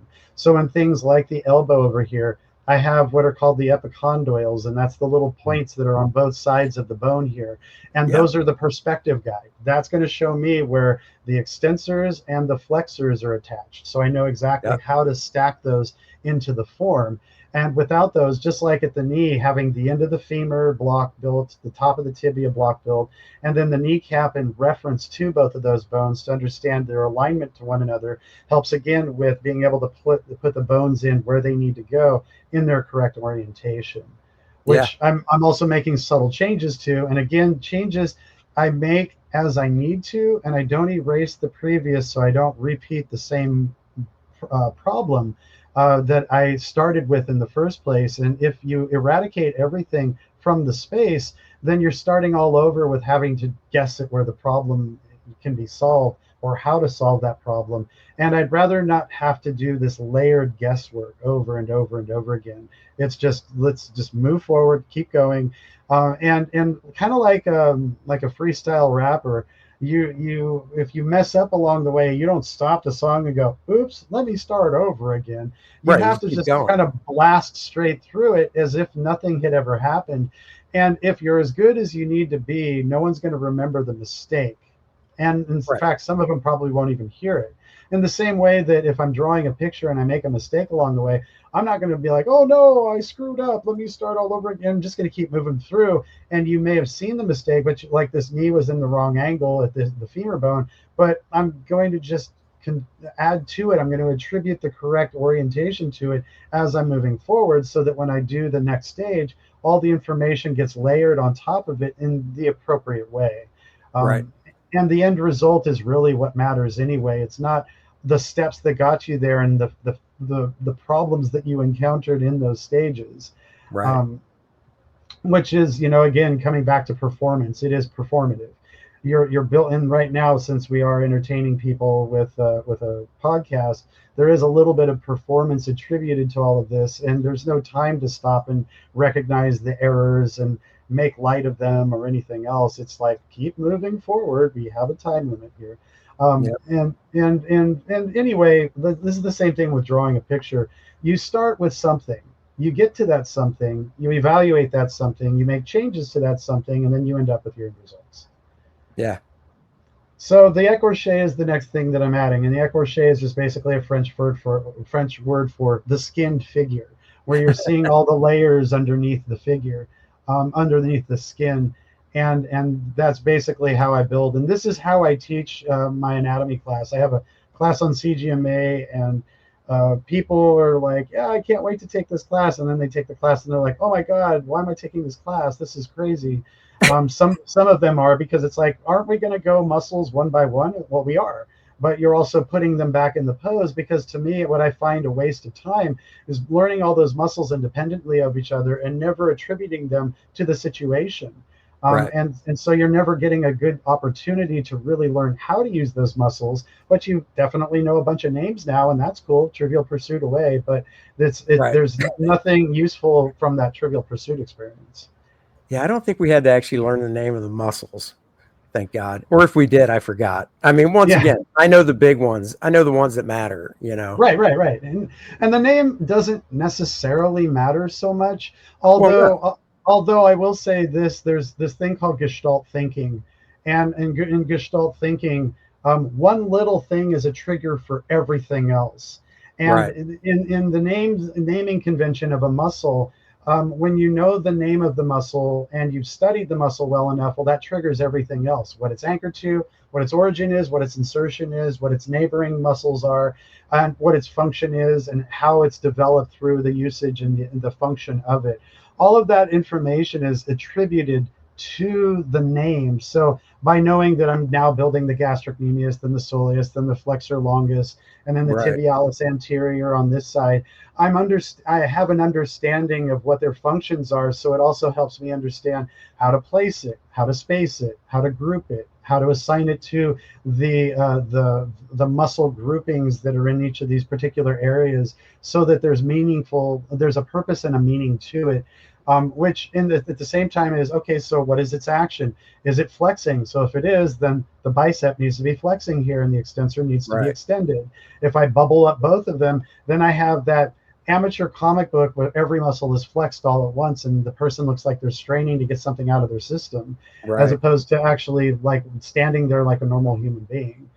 And that really is important, I think, especially for comic book artists, to understand that particular aspect, that muscles have functionality to them. All muscles flex. That's all they do. Yeah. And there are groups that oppose each other that help change the flexing direction. So extension is a flexing direction, as well as flexing is a flexing direction. And when you understand these concepts, then it really helps um, uh, create something that feels more relaxed, more natural, as opposed to everything feeling strained. We have the adductor muscles in here. We have the bicep femoris that sits right here because we can't see a part of it. And as you can sort of see now, the legs have been fully developed muscle by muscle all Mhm. the way through. And if we needed to name them, we could name them, but because of uh, time and space, especially audio space, we don't want to like get too caught up in the literal of this. But every muscle has a name: brachialis, Oh yeah. brachioradialis, bicep femoris, deltoid, tricep. All of these have names to them. And like I said, it doesn't hurt to learn the names, but you don't necessarily need to know them unless you know that you're going to be working with the name for some reason, whether you're going to be an anatomy teacher or you're going to make a book on yoga or something where you need to know the Right. names. But as an artist, it's like I said, it's just good as far as Gestalt thinking goes, so that when you go into the acting mode, when you're acting out a certain action, you can then attribute that action to all the appropriate academia that helps you make that action feel that much more believable. All right, Yeah. so in the écorché, there's all the different muscle groups, and I'm going to just really quickly shorthand a few of these muscle groups. Things like the abdominal wall. When somebody is flexing forward like this, where the rib cage and the pelvis are in a flexing action, your abdominal wall doesn't do this. Your abdominal wall does this. It Right. actually sticks outward. And as he's leaning forward, there is a skin fold, but part of that skin fold is attributed to a slight flexing forward, but he's also in a rotation. And when you rotate, your skin is going to pinch in the flexing direction that you're rotating in. So the other part of understanding your anatomy before you work with something professionally or you work with a photo reference is to at least understand what actions are taking place, fully understand the pose before you engage in drawing the pose, so that you don't misinterpret what you're looking at within the pose and accidentally push something in the wrong action. which is extremely important because I've seen a lot of really good drawings die at the table because there was some misinterpretation. And while the artist has a good handle on drawing with lines, the artist does not have a good handle on what they're drawing. And knowing the subject matter is extremely important in order to create something convincing. Because yeah, you could be fooled by, well, look how clean my lines are. I'm really good at lines and I can draw, these exceptional shapes and that sort of thing. But it's like, oh, but you're not informed because what you're building feels misinformed. And so your audience is not necessarily going to believe in what you're drawing if you can't get into the action and you can't develop it with the correct physiology that is taking place in here. You're going to lose some of those people. And the goal to mastering your craft is to engage in the largest, broadest audience that you can, and pull everybody in. And like myself, I am a bit of an art critic, and sometimes a poorly drawn book doesn't warrant my attention unless somebody else said, "Oh, the writer on this book is amazing." Right. Right. And like then that. Yeah, totally. It's part of our craft. We learn Yeah. a tastefulness in the work that we do that also sort of amplifies into what other people do. And unfortunately, we do have a little critic in our mind that gets in the way sometimes of something that could be absolutely amazing just because something was a bit misplaced. Yeah, no, Um, it's people in talking about comic books, for instance, somebody will go, well, I still collect. And so then the next question is, oh, do you have a pull list at your comic shop? And I'm like, no. And they're like, you don't? I'm like, well, because there are a couple books, maybe two, that come to mind that I get monthly that I like the art, but I also like the story. I said, right, other than that, a lot of the stuff I buy is because I like the art. right. And if the artist is only doing one issue because he's doing a fill-in, I'll get it, and then I won't get the one after or before and whatever, you know. And then the other little kind of joke, I guess you said, I tell is, people complain because, when I started buying comics, they were 60 cents, 50 cents, whatever. And now they're the cheapest is like $3.99. So my buddy Dennis, who I do the DNA show with, he collects, he reads, and I let him borrow something one time at, my studio here. We were getting ready to do a show, and I said, here, take this home if you want to read it. I'm just curious what you think. And then like 10 minutes later, he's like, yeah, it's pretty good. And I'm like, you read it? And he goes, yeah. I go, wow. And he goes, how long does it take you to read a comic? And I go, well, it's different because you just read it. But when I pick up a book, I analyze it. I'm not just reading it. Totally. So people bitch that it's like, oh, I'm paying $3.99 a book now. And trust me, I do too. But I still say it still takes me about an hour to go through it because I'm analyzing it as I'm reading it. So to me, for $3.99, I'm actually still getting my money's worth because it takes me an hour. You just burn through the same thing in 10, 15 minutes. Absolutely. So I said, slow down and analyze it, my friend. Yep. No, and I totally get that too, because I am, again, there's a little critic in my head that is sort of being very analytical about things and breaking things down and that money that I am going to spend, I want to spend on a AAA banger that really entertains me well. And that entertainment is in several layers. Part of it is in the writing. Yes, I do really appreciate great writing. And so in some cases, like if Alan Moore does a book and he doesn't have a very good artist to go along with it, I'm still picking it up because it's Alan Moore and I know the writing is going to be exceptional. But if it's somebody brand new that I've never heard of before, and the art doesn't really do it all that justice, then I'm really going to need to get another person's opinion before I decide that, yeah, I'm going to spend that $4 on that book. Or I'm going to spend a few minutes in the shop reading, which I know a lot of shops are like, don't handle the books and read them, buy them. Oh, yeah. and it's really tough sometimes to do that, which then I rely upon my friends. Hey, have you ever heard of this author? Do you think they're any good? Hey, do you know this artist at all? Do you know what's going on with them? Oh, that book is awesome. You should pick it up. It's really good, a fun read. Okay, I'll pick it up then. And then do it. And then sure enough, yeah, the book was pretty awesome. And I'm really glad I purchased it. And at that point, the critic does kind of take a back seat. And then when I'm done evaluating the book, well, the art could have been better, but I get what the artist was doing, and some of Right. it worked really well. But there were some pages where they missed the mark and they didn't act the way that they should have. And I didn't have a firm belief in the character's motivation. When I was reading what the character was saying, I was reading the narration and I was looking at the performance. They didn't all jive very well for me. So, as far as this book goes, if I was going to recommend it to somebody else, I would say, well, if you're really into it just for the reading, then yeah, totally get it. Yeah. Because it's super worth it. But if you are trying to find something that's also visually entertaining, I have some doubts about the book, and that's just me being a critic. You can go and check it out for yourself. But there's some instances when the art and the words just didn't correlate with one another the way that I would like them to have done, and so I didn't end up picking the book up because of that. Yeah. So explain what we're doing here now. 'Cause I mean, I Right. know what we're doing. Right. Yeah. So But in the stages, what I've done is I've gone through NOTAN number 1 and NOTAN number 2. Now, NOTAN is a form of measure. And actually, I want to back up just for a second because I drew this sure. grid out. Muscles fall on each half of the limb in a very specific way. They have what are called their insertion point, and up here's the insertion, down here's Mhm. sorry, this is the origin, this is the insertion. And Mhm. at the origin point, this is where all the muscles that are going to operate this part of the limb are anchored, and it's usually on the other limb. They're not attached to the limb itself that's going to be moving. Right. Muscles that do that are in the feet, the hands, and the head, and those are called intrinsic muscles. So those are like secondary muscles to add power to the action. But in each limb, the muscles come from the previous. So the hip will move the upper leg will move the lower leg will move the feet, and that's basically how everything works. And those muscles begin at their origin at their bulkiest. So I call this bulk.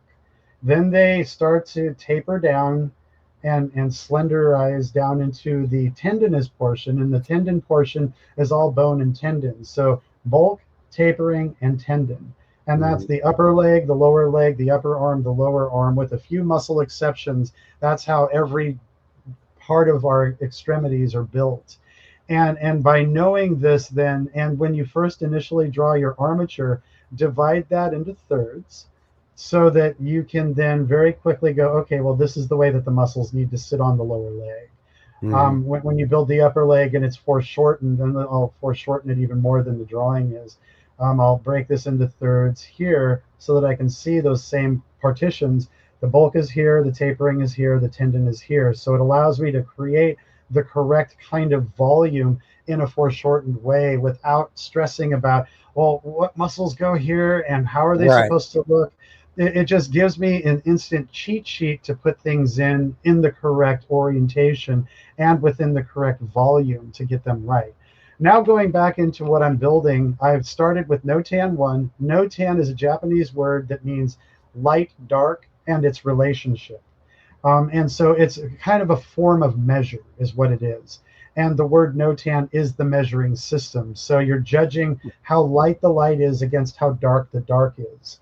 And when you're building a composition, you're putting your values together and you're trying to pull focus into the focal area. You want the highest point of contrast there in some way, shape, or form, whether it's through value or color or texture or shape. There's some way that you want to draw the eye into the exact spot you want your viewer to look.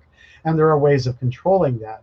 And the value system is basically that. But when you're first learning, you're basically taking an image, and I forgot that foot. You're taking an image and you're breaking it down into its components, and you're learning how to put all of those components together accordingly so that you have a three-dimensional space, you have it in order, you have it articulated, and you're building it up. So like the painting process itself, this is why I'm able to build a painting in just under a few hours, because I have a way of building it up in such a way that when the local colors and local values are put in, that's it, they're done. I don't have to ever go back and backward again. And then once I put the shadow shapes on top, they're done because they're measured according to how bright the light source is. So all the shadows that I'm putting in here right now have a certain contrast to the local values. And when Mhm. I maximize those values, I have the brightness of the light source in mind, and I'm putting everything in flat so that it graphically it is exactly how light works if there were no objects that could reflect light back into them. So I know the strength of my light source now. It's probably like a, a 7700 Kelvin bulb, and it's a contained bulb within a box. So there's probably like 4 or 5 bulbs in a 2x4 box, because the shadows do have a certain sharpness to them, and there's a certain brightness to them. So I can gauge through this process if I'm looking at a sun, a spotlight, incandescent, or whatever, and I can judge the strength of the light source. And that strength changes for each object because each object has a certain lightness and darkness to them. The lighter object is going to have a lighter shadow. The middle value object is going to have a slightly darker shadow, which I need to then bump this down a little bit so I can achieve that. And then a darker object is going to have the same kind of contrast in the shadows. It's going to have the same jump between the lit side and the shadow side. So if I do this right, all 3 of these will look like they have the same kind of jump across from its local value to its shadow side. And that's the measurement of notan. I am properly gauging 4 values difference between the lit side to the shadow side. And that changes according to each object that I'm painting into. Darker things have darker shadows, lighter things have lighter shadows. So that when it's done, everything from top to bottom looks like it's all lit by the same light source, and there's no guesswork. And this is another thing that a lot of people get wrong, is that they draw a light thing, a middle thing, and a dark thing, and then they put the same shadow on top of all of them. And Right. Yep. graphically in a comic, you could get away with that if you're using black and white. But in anything that's rendered that has form to it and value changes to it, you have to be very mindful that those values change according to how light or dark something is. Right. And so that's NOTAN 2. NOTAN 1, I call this the local value measure, and NOTAN 2 is the light shadow measure. So I have a stage dedicated to each. If I turn this layer off, the shadows go away and I have the local values. So I can see how light and dark everything is respective to each other in the local value sense to make sure that I have everything the correct read. And I, again, forgot to put the background in here. But the way that you gauge all of this stuff is truly by having the background value in 2, because when we're looking at our reference and we're looking at our subject matter, your eye doesn't discriminate something out of the picture space. It includes all things together. And the reason you see the skin tone being as light as it is because of how dark the other things are. And without these other objects in there, like now I can kind of see, oh yeah, the skin could be 1 value lighter altogether, Right. especially in the areas like the leg and in the chest. Those areas could be a little bit lighter. And it's because I now included the other values that do need to be in there. Because our tendency is to go to certain spots that we're familiar with, like the arm. Oh, but the arm is dark, but look how dark it is compared to the chest. And, so that ends up becoming the gauge on how everything else is read, when it's the average of the whole. And that's why you squint your eyes as an artist. And I'm completely forgetting to squint my eyes as an artist right now, because I'm sort of under a time gauge. And I'm missing some of my steps. Like one of the steps that I forgot to put in is the horizon line, vanishing point, and the ground, Right. Yeah. which is correlated not to the world here in 1.2.3 point perspective, but to the camera lens. So what I'm doing is I'm gauging where the height of the camera lens is, so I know what's above it and what's below it. Right. And that helps me get the perspective of the object absolutely correct, because I know my orientation in 3D space here. And I'm able to build what is above the horizon line appropriately and what's below the horizon line appropriately, so that there isn't anything that feels false. Another thing that students do, or that naive artists do, is they copy a photo reference, but everything they put in has this tendency to sort of be flat all the way up and down the object. Right. And it's kind of like having a miniature in your hand, like a little lead figure in D&D. The size of that lead figure is such that, yeah, well, the head and the foot are pretty close to the same level in 3D space. So the perspective isn't going to be as extreme as a 6-foot tall person, where if you're looking up at them, their shoulders are going to have a very specific turn to them because you're looking up at them. And the perspective needs to read that way. When we're studying, that is exactly what we're doing, is we're trying to recreate what we see here as if we are standing in front of them. We are not going into copy machine mode. We are going into what we call recreation mode. I'm going to recreate this as opposed to copying it. And by recreating it, I've done from the ground up that very thing. I've built the form that it lives in, the space that it lives in, and then all the articulation that's based upon the form and the space. But all of that is correlated with me, somebody who's sitting lower than the model is, because that's where the camera was when it shot the photo. So I now know the orientation of everything. Then it gets me through all these stages, and everything feels more one-to-one to what we're looking at than it feeling like, yeah, it kind of looks like the photo, but there's something wrong with it, and I can't quite pin down how to explain. And that's the naive mind that didn't know that they were actually supposed to build off of the perspective that the photograph was photographed from. Right. So now getting through these two notan stages, everything is flat and graphic. The last stage of any kind of painting, and this applies to any kind of painting you do, whether it's oil painting, it's digital painting, or you're painting using colored sticks and you're organizing them into grads. The transition between the light and shadow, the transition between the shadow and the reflected light, the transition between the ambient light, the indirect light, the caustic lighting, the ambient occlusion, the ambient light, and so forth, those are all gradations. Everything that you do at this stage is just a gradation. So I take the edge of the shadow pattern and I transition it according to, and this is where anatomy comes into play now, according to the shape of the anatomy, whether it be a bone or it be a muscle, and how much turn there is to that. Where the origin of the muscle is mostly muscle head. Where the insertion is tendon. So the transition of the gradient is going to change. It's going to be slight up here. It's going to be major through here. It's going to taper down into a much tighter, and then it's going to be extremely tight through the tendon.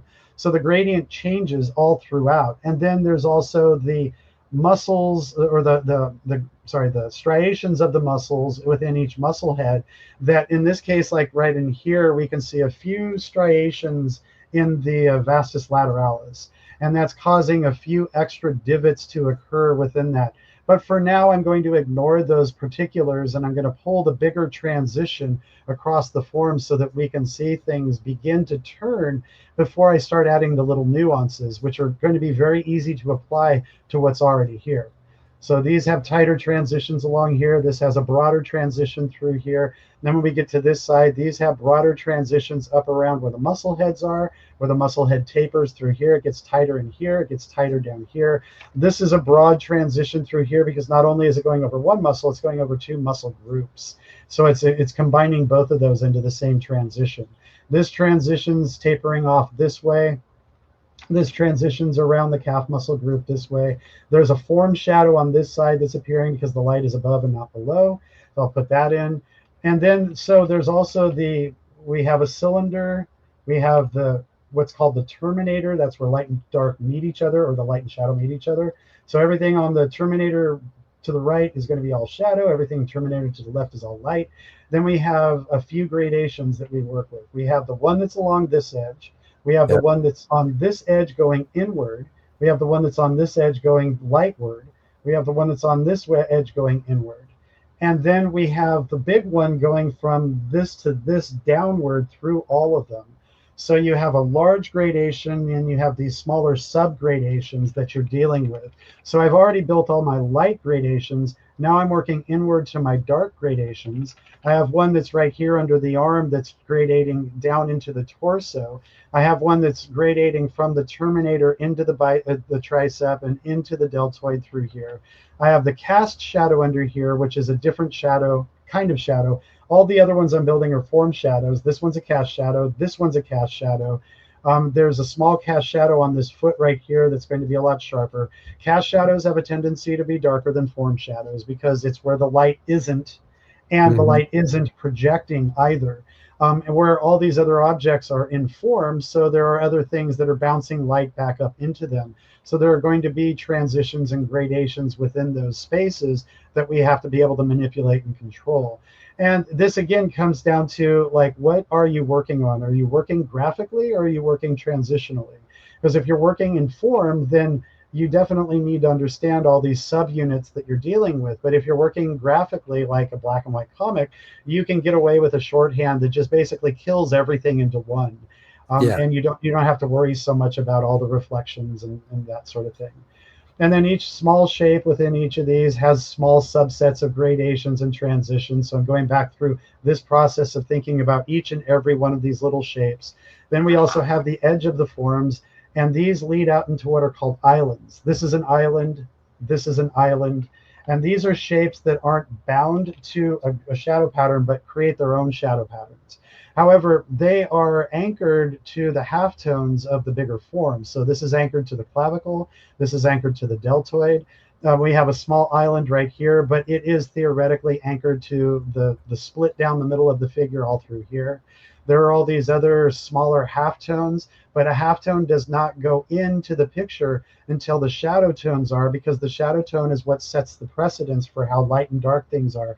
And halftones should not be anywhere near as dark as the shadows, because if you put them in as dark as shadows, then you have competing shadows now, which doesn't work, because that's saying, well, you've got light sources coming from all over the place, which actually cannot be the case at all. There's no fact to that. And you lose form as a result of doing that. So once all of the major cores are in, these are now called core shadows, because while we had a terminator before that ended with the same unit of value as the rest of the shadow pattern, now that I'm putting gradations in, I'm measuring the effect of the gradation by thinking about the core shadow. And the core shadow is a heightened edge that immediately reveals the amount of reflected light that's in the shadow versus the brightness of the light source opposite that. And I can gauge how bright each of these should go, which helps me figure out how far to make the transitions of halftones to turn the form appropriately. And then that applies to each object now within its relative value space. This is all cast shadow over here, so it would begin darker while the neck has reflected light on it from the shoulder. That's the deltoid bouncing light back up into it, right across here. That has reflected light in it. So there needs to be a terminator in here to show that there's reflected light.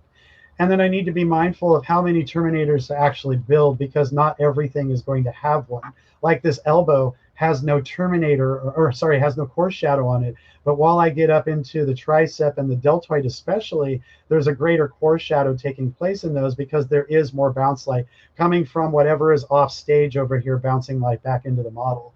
The elbow is turned far enough around in form so it's facing towards us, and it's receiving the least amount of bounce light of all these forms on the arm, while the shoulder is receiving the most amount of bounce light of all of these forms on the arm. And then also at this point, the range of value changes. So when I put in lights, this is for you digital artists. Local values keep the layer normal in its blending mode. When you get into the shadow value, turn it to multiply. But the thing you're going to need to do is whatever darkness your shadow is, you're going to have to pick a value that is 2 values lighter, so that when you apply it over the top of your form, it doesn't become too dark, because multiply means literally taking 2 layers and multiplying them together. And so there's going to be a very harsh relationship between those values. So whatever your shadow value is, you want to pick one that is 2 values lighter. I use this as a value scale over here. And then you have to kind of learn how to go 1, 2, 3, 4, 5, 6, 7, 8, 9, 10 to gauge the appropriate number of jumps between each thing you're doing. And you can eventually do that. This is 1, this is 10, this is 5, 5 jumps to this, 5 jumps to this is your traditional value scale that you would work with if you use pencil or paint or whatever. And I'm doing that same thing over here. So I am thinking about this as a gauge along here. And I'll take my shadow value here, and well, I need to turn the form. So I'm going to go 2 values darker, 1, 2, and I'm going to pick somewhere right around in here for that. And what that's going to do is it's going to give me the appropriate range of value that I need for this. So there's no guesswork. There's never any guesswork in any of these stages, because everything is gauged, everything is chartable, everything is measurable. And that's my system for teaching how to draw the figure. By the time you're done learning figure écorchés and anatomy, not only have you learned anatomy, but you've also learned to draw the figure and to paint the figure. So you're basically getting 3 classes in one if you have the brain space and the output to be able to do that in a semester. I was going to say, so I'm glad you brought up in a semester. So how long is an actual, and it might be a dumb question, but how long is an actual semester? So depending upon who I'm working for, if it's Noman, 10 weeks, if it's CGMA, 8 weeks. My anatomy class at CGMA is an 8-week semester. And I'm going to also say this to preface this, which is the same thing I say to all my students. Anatomy cannot be learned in one semester. There's just no way Right. possible. You're going to be learning anatomy within probably around 3 or 4 semesters, depending upon your diligence to do the work. If you're good at doing the work, you can probably get it through in about 2.5 to 3 semesters, where you're proficient at working with all of the anatomy. But one semester will teach you the armature and the skeleton. You'll be ace at those by the end of the semester. And then you might be able to remember some of the chest muscles and some of the back muscles, but the limbs, you're not going to have any clue how to operate with those, because they're the last 2 weeks of the semester. And there's just no time to actually take those in, because each thing that you're learning takes several weeks to start to assimilate. There's this adage that to master anything, it takes usually like around 3 or 4 weeks to learn it. In a more scientific notation of this, it's actually about a 60-day period of time that it takes somebody to, and if they're fully committed and practicing it on a daily basis, about 60 days will get you something going from a habit. And that's the 3 to 4 weeks that you hear most people say, that's a habit. So you Right. formed a habit in 30 days or so, but you haven't mastered something. And you're not going to master anything. And let's just be honest with ourselves. There's nobody mastering anything. Like, I'm not a master of the figure. I'm just proficient with it because I use it a lot. But Right. there's still things that I'm learning all the time. Well, and that's my, what I was going to say, just about, I mean, the thing with art is, and it goes for any type, writing, drawing, whatever. It's a constantly learning process. Absolutely. I'm still constantly learning new things. I mean, just from watching this and going through the couple books that I got of yours and that Imagine FX Anatomy magazine from 15 years ago, I pick stuff up that I use. And I think, the person that wants to learn needs to realize that it is constantly a constant learning process. And like when I started drawing comics, and I think this goes for most people, within the first few years, you'll see a big jump. Like if you look at their first stuff and a few years later, but then what happens is from year, say 1 to 3, you'll see a big jump. 3 to like, say year 8, there's an improvement, but it might look smaller. And then now at the point after doing it for 34 years, I still see differences in improvement. But if you take somebody that isn't like an expert or doesn't really know and go, well, look at what he did, 4 years ago, they might go, well, I don't really see any difference, but I can, because it's now smaller, it's just incremental type stuff, if that makes sense. Totally. And if you change publishers, you have to invent a new style. So there's another wave of learning that you have to go through to match the look of that publisher. Yeah. So with the classes you teach, do you have people that come in and they're like, basically like, yeah, I've done some doodling in a sketchbook, but I want to go further? Or do they always kind of like, I guess the best way is when I taught at the University of North Carolina, Charlotte over here, they all had to have prerequisites of basic drawing, because I wasn't teaching a drawing class. I was teaching sequential art. So it was a storytelling class. But on the first day of class, I kind of spent that first day just looking at everybody's work so I could gauge where they're at. And I always told them, I said, now this is not a drawing class. It's a storytelling class, but I love teaching drawing. So if you have any questions about anything, I'll do my best to, further you and answer them. And then I realized, I think I'm going to spend the first half hour of every class just going over like figure drawing basics and stuff like that. And I swear every student was just like, we never learned this in basic drawing. We never learned this in our figure drawing stuff. And then, well, especially when it came to the figure drawing, I would say, well, you didn't have figure drawing. You had life drawing. And they're like, yeah, what's the difference? And I'm like, well, the difference is you had a nude model, right? And they're like, yeah. And I'm like, okay, but you weren't taught anatomy and structure and all that. You were just taught to draw what you see. That's life drawing. Right. Figure drawing is literally what you're doing right now and what in the way I learned at the Kubert School, which is learning to draw the figure with structure and, armature, which I always referred to as the mannequin, and, and building up from there. Because the point was at the Kubert School, which was mostly for comics, even though they didn't advertise it that way. But the point was to get you to draw figures out of your head most of the time. And then, of course, if you're drawing somebody sitting at like, a kitchen table drinking coffee, by all means, use photo reference to get the natural stuff down, the gesture and stuff. Right. And, like you were saying, it takes more than a semester. The first thing I thought of is at the Kubert School, people would ask, what were the classes like? And I'd say, well, it was high school. We had 2 classes a day. Each class was like 2 hours, 45 minutes, lunch break, another class. They were different classes. So it was 10 different classes, 5 days a week. And they said, well, did you repeat anything? And I said, yeah, through the 3 years, we would always have a figure drawing class all 3 years on how to draw the figure. Yep. So for 3 years, once a week, 2 hours, 45 minutes a week, we had a figure drawing class with homework. And then we'd always have some type of storytelling class, narrative art, so on and so forth. And then the easy example of the one class we took in first year only was comic book lettering. Yep. The point of the school was teach you everything about creating comics, but stuff like lettering, okay, you can do that for a year. You might not, like, I suck at it. I'm not, like, your hand lettering on this, I'm like, wow, that dude's got some nice hand lettering and it's on screen.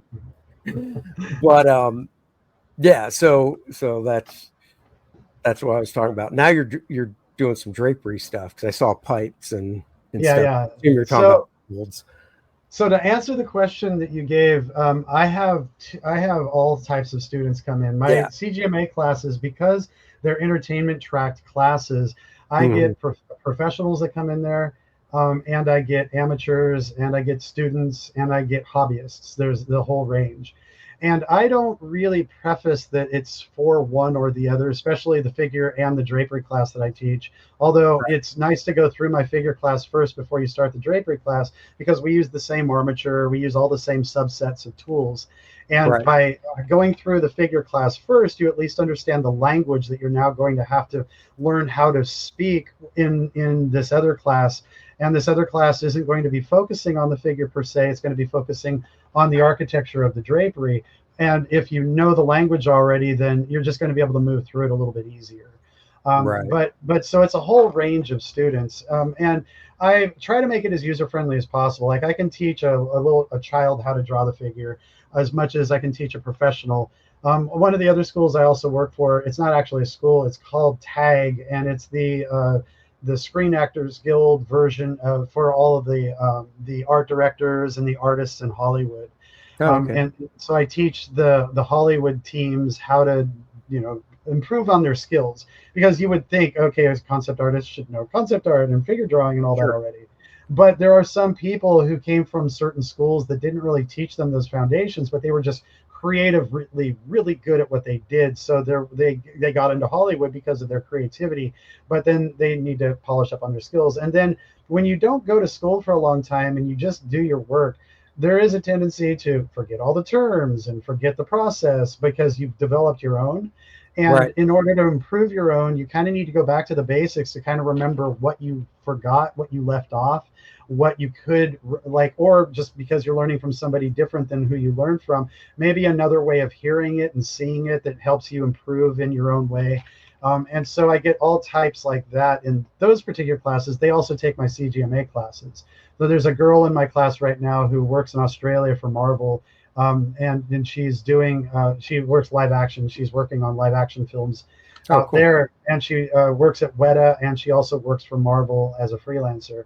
And she's taking my drapery class. She's a costume designer, and she's taking my drapery class right now. And she's learning actually some of the language that she didn't know existed in costume design. Because I do teach it from the terminology point. Because I've done costume before, I did tons of research on cut and sew and what things are called and how things are called and that. In addition to, like, if you do the famous artist course, the 7 primary folds, which I've added an 8th because in our new in the new technologies we have, there is an 8th fold called the ring fold, and that's due to stretchy material which didn't exist back in Norman Rockwell's day. And so that 8th fold is the newest one that we have attributed to the types of materials that we can use. And then I also attributed a 9th one, which is the action fold. And the 9th one is basically any of the other 8, but distorted because of the action that's taking place. And there's wind resistance added to the motion of the figure. And there's this little kind of a formula that I give, which is the size of the figure plus the size of the cut, and cut is basically what kind of clothing is it, shirt, long sleeve shirt, short sleeve shirt, that sort of thing, plus the action, plus the material type equals the fold you see. Okay. And that's how you gauge the types of folds. And then there's like specifics, like legs and arms will always have zigzag folds and spiral folds. They will always have half lock folds at the elbow, at the shoulder, at the hip, at the back of the knee. And then you'll always see diaper folds of some kind across the chest, which will eventually turn to spiral folds, which over here will turn to zigzag folds. Zigzag folds are always built on a cylinder. That's basically gravity and the cylinder working at the same time, so your folds fall like this. And they fall like this primarily because there's a stitch line on the other side. And that stitch line is a tension point. And that causes folds to occur this way and this way from the tension.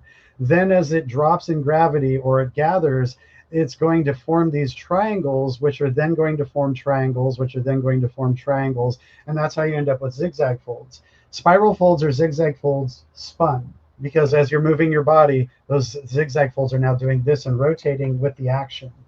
And then, of course, if you find any book on drapery, there's the tension points you're looking for. Knee points, knees, hips, elbows, shoulders are all tension points. Breasts are tension point. Chest muscles are tension point. And then, like, people they put their phones in their pockets, so that becomes a tension point. Anything that is an extrusion of sorts is a tension point. So you have your 8 folds, your inner, your diaper, your pipe fold, your drop fold, your zigzag fold, your half lock fold, which can develop into a full lock, which means it's fully closed down, and your spiral folds, plus the ring folds, which is the new one. And then there are those 8 folds plus action, which turns them into action folds. And you basically just have to gauge, where is it on the body? Where did it come from? And that will kind of give you an idea of the distortions you're seeing in the movement through the wind resistance, but you'll understand the type of fold that it was intended to be, so that you can get it to move in the right direction and have the right kind of bulkiness to it as it is flowing through space. Wow. And then all of these things relate to pipes. Everything is a pipe of every type, because a fold is basically just lifting up and gathering, and that creates a pipe of sorts. So if you can learn this in shading, then you can shade any of those pipes, and folds are not difficult to do. The one thing that freaks people out is like, oh my God, those pants have 100 folds in them. Well, no, they don't. Just look at the organization there. There's a pattern. Follow the pattern, and you'll be able to put every one of those folds in without beating yourself over the head about how many there are. Nice. I'll clothing is always, and even to this day, probably, I like to say it's the bane of my existence, even though, I say that and then people look at it and go, what are you, those wrinkles look good. And I'm like, well, thank you. But because, I do come from more of a comic book type background, and I know I couldn't name all 8. Like, if this was a test, well, you said there were 7 and you added 8 and 9. I couldn't name all 7. I could, I know zigzag and, pull and the other ones you were talking about, but it's kind of like you said, when you don't have to kind of say it out loud and teach it and repeat it on a daily basis, you do kind of forget it. And when you teach it, it is good, because when I wrote my first how-to book, it was so enlightening. The drawing was the easy part, but then sitting down and writing and explaining how I went from step A to like D was was hard because I never really thought about it in so long. Right. And then when I went to teaching at the college, it was the same thing. I would start having to verbalize this on the chalkboard or, on the screen, digital screen and stuff. And I found that it helped out when I went back later to do my own work because I just said it out loud. And then it made me remember back to art school where the figure drawing teacher would actually say that. He said, when you're doing your drawing, whether it's, the figure drawing or even drawing backgrounds and stuff, say the steps and, you're at home by yourself most of the time. Who cares if you're saying out loud what you're doing? Nobody can hear you and it'll help. And I did that for a while. And then, as time goes on, you're just so used to doing it, it becomes rote, like you're learning lines for, as an actor and stuff to where you can just spit it out. Absolutely. So I think it is a good habit to get into, even if you're a professional, to just verbalize it again, and you'll kind of click and go, oh yeah. And that light bulb goes off. That takes me to what I do in my classes is I have all my students write everything out when they do, because there are two forms of memorization, writing and speaking. Yep. If you're not going to say it over and over again, then you need to write it over and over again, and you will have memorized it by the third or fourth time you wrote it, because you're repeating the information over and over again, and you're physically noting it. Just like when you speak, you're physically speaking it. So there's an internalization that takes place after repetition of doing this over and over again. So my students write it, I speak it, and we're both memorizing it, but we're just memorizing it in different ways. Right. And then going back to the folds really quickly, I wrote this down over here, that this half lock fold that goes into all these joints. The half lock fold is a zigzag fold folded over. So I just call it a taco, because it's the same triangle that's sort of being folded down into itself, but it comes from a half lock. So all of these folds, there's like a little journey we go on. When we have a piece of cloth that's like this, there isn't anything in it. But when we start to bring these 2 points together, it forms what you would call the diaper. And it also creates what are called the pipes. And as you bring them closer and closer into each other and then put something underneath it and let it drop like this, then you end up with your drop fold. Then if you take that piece of cloth and you sew it together, then you end up with spirals, and those spirals drop to gravity and become half locks. And if those half locks get folded, they become, zigzag folds. They start as spirals, then turn into zigzag folds. And as those zigzag folds drop and change direction, they become half lock folds. And so there's this like little journey of like reminding and memorizing all the folds from one simple piece of cloth. If we were to take this material and then turn it into stretchy material and stick it on somebody, the skin of their body and the tightness of the material will form ring folds. And this is what you see on like skinny jeans and tight shirts. Oh, okay. Yeah. As soon as you said ring folds, that was the first thing that came to mind is, you must be talking about like you said, skinny jeans. The first thing I thought of was like a tight t-shirt, because it doesn't matter if it's a very tight t-shirt down by the waist, you're going to get these rings that go around. Exactly.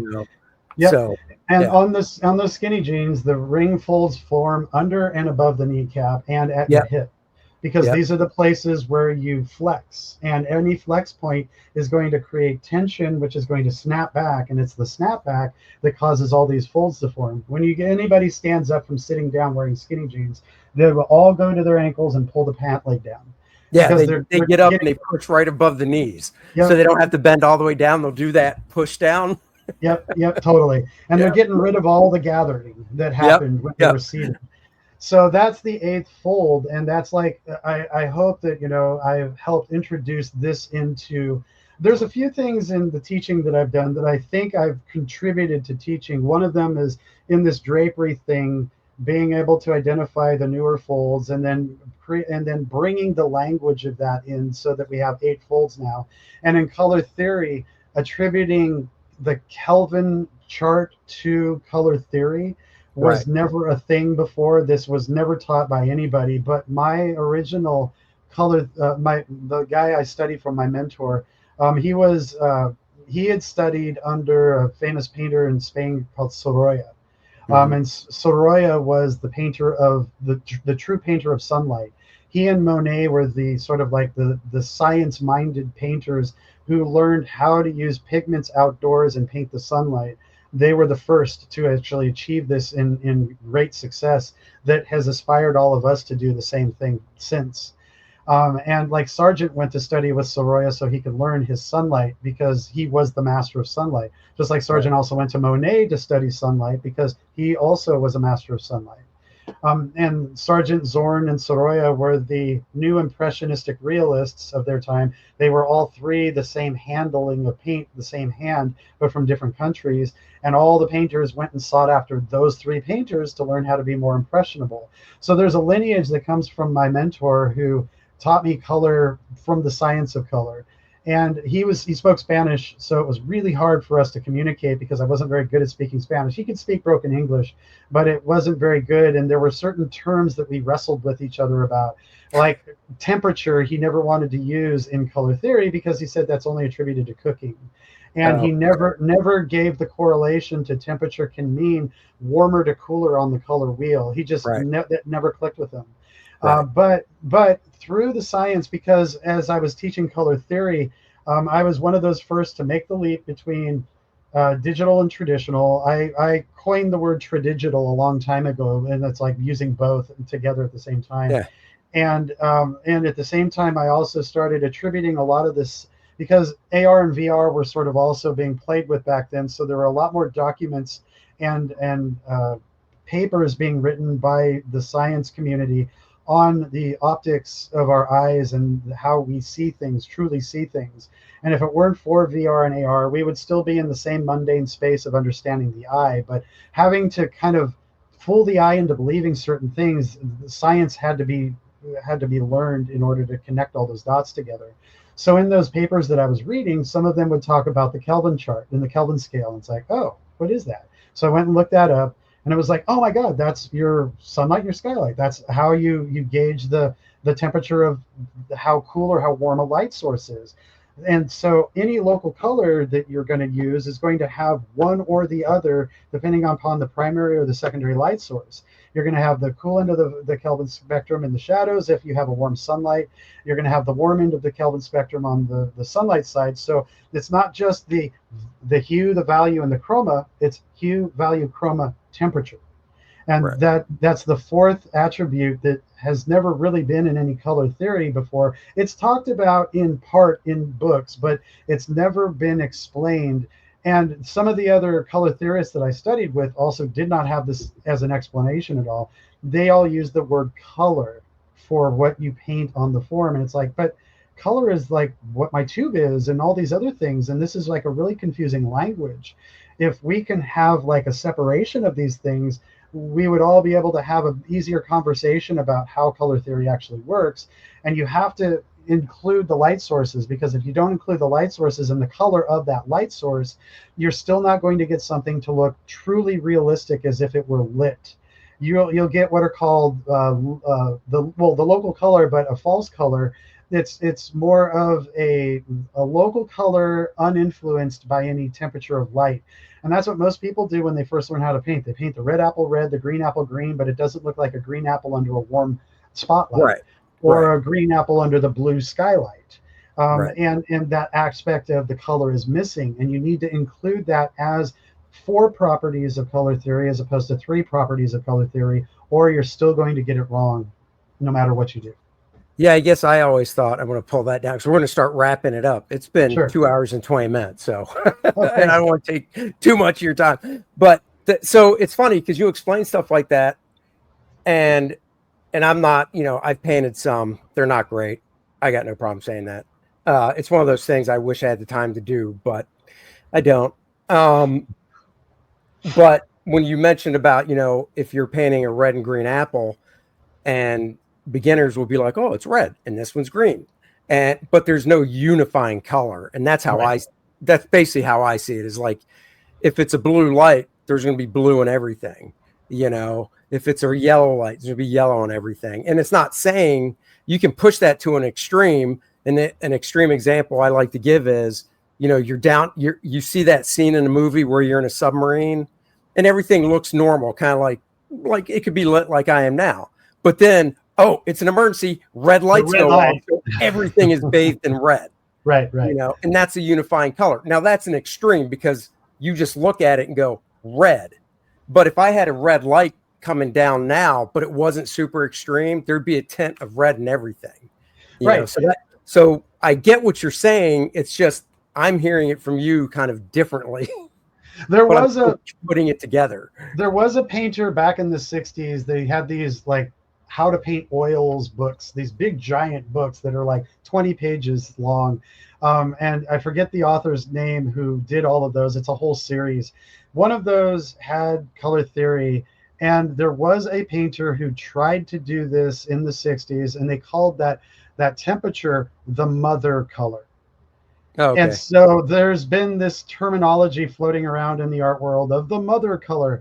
And to me, it being science minded, that's like, what the hell are you doing? Mother no, I've color? never heard that. Who's going to even understand what mother color means? It sounds like you're sort of like making up some swear words or something. Mother color. But that it doesn't fit at all. And what my goal was in each of the disciplines that I was teaching was to build a science around it so that it's easy for anyone to learn, because I don't want you coming into my classroom thinking you're going to learn my approach. I'm going to teach you the science so that you can stay in your lane and be your original self that you need to be, but you have the science to help you develop that into whatever it is that you choose to do. And that's basically where I pulled in like the Kelvin temperature and then figured it's 4 properties of color, not 3 properties of color. So along the way, I've added a bunch of little things here and there to the teaching of like the figure and the drapery and color theory and composition and perspective. But they're little things, but I feel like they're really big things, because as I've been known to be told, like some people have said I'm the best teacher they've ever had because I explain things clearly and I explain things on a science level that makes everything sort of neutral biased. I'm not telling you my opinion about something. I'm telling you actually how it is. And by the time you're done, you walk away with pure knowledge, as opposed to, well, now I need to parse this dude's ideas and get through all of his subjective BS so that I can actually get something that I need from it, which I have felt when I've taken classes with some teachers before. They really spout so much of their opinion that you're not really sure what you're supposed to have learned.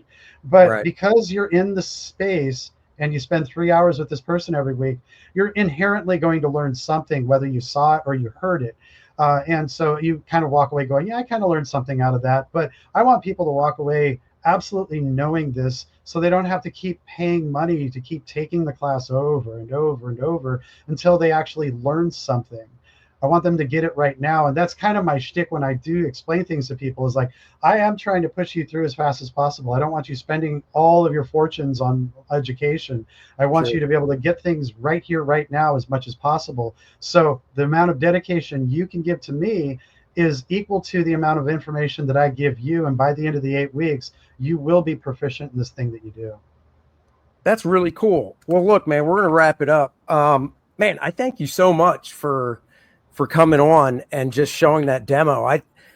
I learned stuff from it. I'm sure people watching will. And I definitely want to say this one is on your website.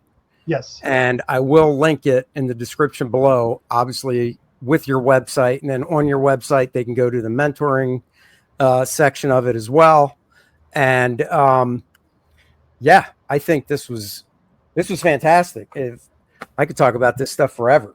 Oh, so could I, as you can tell. Yeah, no, I'm a total, this is the stuff that makes my wife glaze over if she hears me and my buddy talking and stuff, so, but I love this stuff. There's one more little thing I want to plug. I have my YouTube channel, and on my YouTube channel, this whole figure drawing process is explained over a 5-video series called the Masterclass in Figure Drawing. I also have the George Bridgman book decoded in a series of videos, and I have my color theory up there as a series of videos you can watch. Well, I tell you what, just shoot me, because if you say it, people will be like, what? When we're done, I'll write it down or just send it to me, and I'll put that in the description below as well. So it'll be your website, your YouTube, and a direct link to your store for this. Yeah. And I'll put all those in the description below, because honestly, I'll go check out the color theory one, and I have the George Bridgman book. I told you before we recorded, I've had it since I was like 10, and I didn't understand it then. I understand it now, but I'd love to just watch a video on decoding it, because I haven't read that book in years. Now it's just kind of like looking through it for fun. So It is a mystery book. A lot of people buy that book and then they're like, why did I get this book? It doesn't help me at all. It's one of the things when I talk to people, and they're like, well, what figure drawing books would you recommend? I go, look, I like Andrew Loomis. And this one I get the reaction of either love or hate. So it'll be interesting. I like Bern Hogarth. I was actually lucky enough because the first how-to book I wrote was through Watson Guptill. They did a new printing. Well, they were doing new printings of all his books in the early 2000s. And and they asked me to write a blurb on the back of drawing dynamic figures or dynamic figure drawing. Cool. So I was like, heck yeah, I'll write a blurb. So I like him, but I go, look, I like Bridgman too, but you got to get Bridgman. You got to work up to. It's definitely not the first book to get at all. No, in fact, one of the best primer books, honestly. Have you heard of Jack Ham? Oh yeah. Jack Ham's drawing the just drawing a human figure. Yep. It's great because it's from almost the comic book standpoint because he does inking and stuff, but he's not talking about inking, but he's using those tools when he's talking about the hair. And so I think Jack Ham is a great one. And then even his cartooning the head and figure, his drawing landscapes is fantastic. Oh, sure. And then equal to him is Ken Holtgren, if you want to learn. Oh my God, Ken Holtgren, his animal book. Yeah. Whoa. Well, and there would have been 10 old men for Disney, but they ended up, it's the 9 old men. Yeah. And because Ken Holtgren was a Disney guy, and I know. He wrote those books, and they ousted him from Disney because so he's not one of the 9. He would have been 10. Yeah, he would have been 10. They excluded him because he was divulging Disney secrets in his books. And they were so pissed at him, they fired him. They let him go. Oh my God, I didn't know that. There was a little history on him. And then with Bridgman, the one thing to tell your students when you do is that Bridgman was around during the Industrial Revolution. So he equated the human machine to the human being because it was during the time of machines. Machines were this glorious thing. So he machinated the human form, which is what his whole process is about. That's why it's planed out. That's why it's compared to levers and pulleys and pistons and so forth. Yeah. All of that is synonymous with each other during that time because of the time he was alive. Yeah, there's a artist, great comic book artist, Dave Finch, who Dave. Yep, I know. Do you know Dave or? Yeah, a little bit. Yep. If you look at his figure work, it's Bridgman. Yep. I mean, the way he does a rib cage, Jim Lee's that way, and Jim said it on a video years ago, about Bridgman with the interlocking of the forms. We could go on forever. The funny little thing with Dave Finch is that he asked me a long time ago, we both did this conceptart.org workshop together, and he had asked me if I would be willing to tutor him a little bit on the figure. And we started to, but then I think what ended up happening was it's that weird profession. I'm already a professional, so why am I learning more kind of thing? And it was really hard for him to lock down time to do things. But I think what it really amounted to was I should already know this stuff. I feel embarrassed. I don't want to do this. So we drifted a little bit from there. But there is a point where the two of us are going to work together. We're going to make some pieces. It's just trying to coordinate the time to work together eventually. Yeah. That and we had always meant to do that too. Is let's do some pieces together. And then at the same time, hey, can you show me a little bit about the figure? And it's yeah, for sure, I'll totally do that. But that was a little hard to do. Yeah, no, I get what you mean because I think I know a lot about the figure. I don't know as much as you do, but it's almost like our figure drawing teacher at the Kubert school, his name was Ben Ruiz, and he came from the Hogarth school. Okay. So we'd have the live model and he would do demos on a big newsprint pad, charcoal, and you'd swear they were Bern Hogarth because he studied under Bern. So it was just oh my God. But he would tell people that came in that because not everybody that went to the Kubert school was at a high school. I mean, one of my classmates was 33 or 34. Yeah. Yep. And his favorite figure drawing book was John Shepherd, right? Oh yeah, that book. Yeah. Oh. And Ben would tell people kind of like that weren't just newbies, I want you to do your best to forget everything. Yep. Because if I'm teaching you my way, you might butt heads in your mind with what you already know. So I really need you to kind of like put what you know on the back shelf in your head and go in fresh. Well, that's something that with a lot of the pros or the people who've been around the block a few times, I have to tell them is that you're going to hear what I have to say that will sound different from what you've already studied, but we're talking the same language. And I usually try to find out like who the person studied with prior to me so that I can say, okay, well, so this is the system that you came from. And there's only a few systems. There's site size, there's observation drawing, there's construction drawing, and abstraction drawing. And then everything else is a derivative of those. And everybody's own take on those. Like mine is sort of a combination of abstraction and construction, which I was told once I was the Bruce Lee of art teaching because I take the best of everything and dump everything else. And that's kind of what I'm trying to show is I use certain words from all of these different disciplines. But there really are only 4 major disciplines that we've learned all of our figure drawing from. So when I know who they are, or who the teachers were for this person, then I can sort of gauge the language in that way so that I can say, okay, this is what I'm going to say, but this is what this person used to teach, and this is the way they teach it.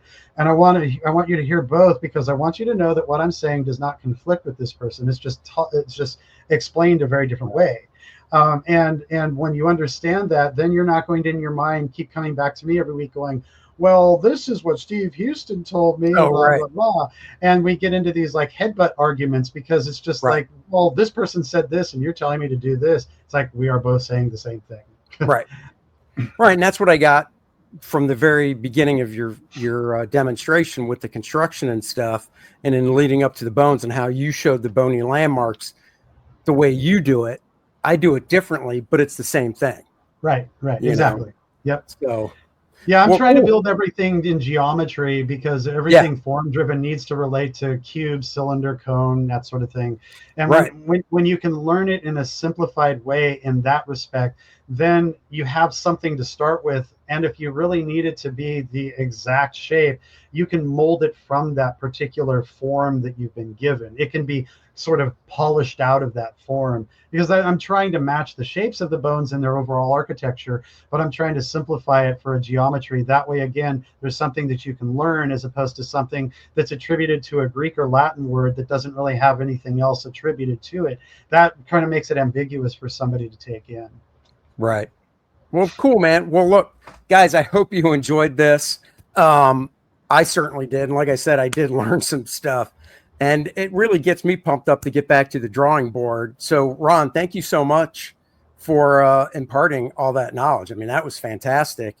And we might just have to do a video where we just chat about stuff or just, talk again, because this was great. I'd love to talk about, we might have to talk off camera about coming on the DNA show because you are into comics and stuff. So we can definitely talk comics with Dennis. So, for sure. I can I could go on for days about like Howard Chaykin, Bill Sienkiewicz. Oh my God. You're mentioning some of my favorites. So yeah. All right, guys, thank you for joining us for this video. Really appreciate it. Of course, like, subscribe, and share. And lastly, my new campaign on Indiegogo is Lilith, Infernal Conflict. If you've read Core Drath, this expands on the Core Drath world. At the end of this video, you're going to see the trailer. There's a link in the description below. Go check it out. Go back it. You guys are the producers of my book. Really appreciate it. And I'll see you guys next time. Bye-bye, everybody. Take care, everyone. And Andy, thank you for having me on. I appreciate it. You got it. Thank you.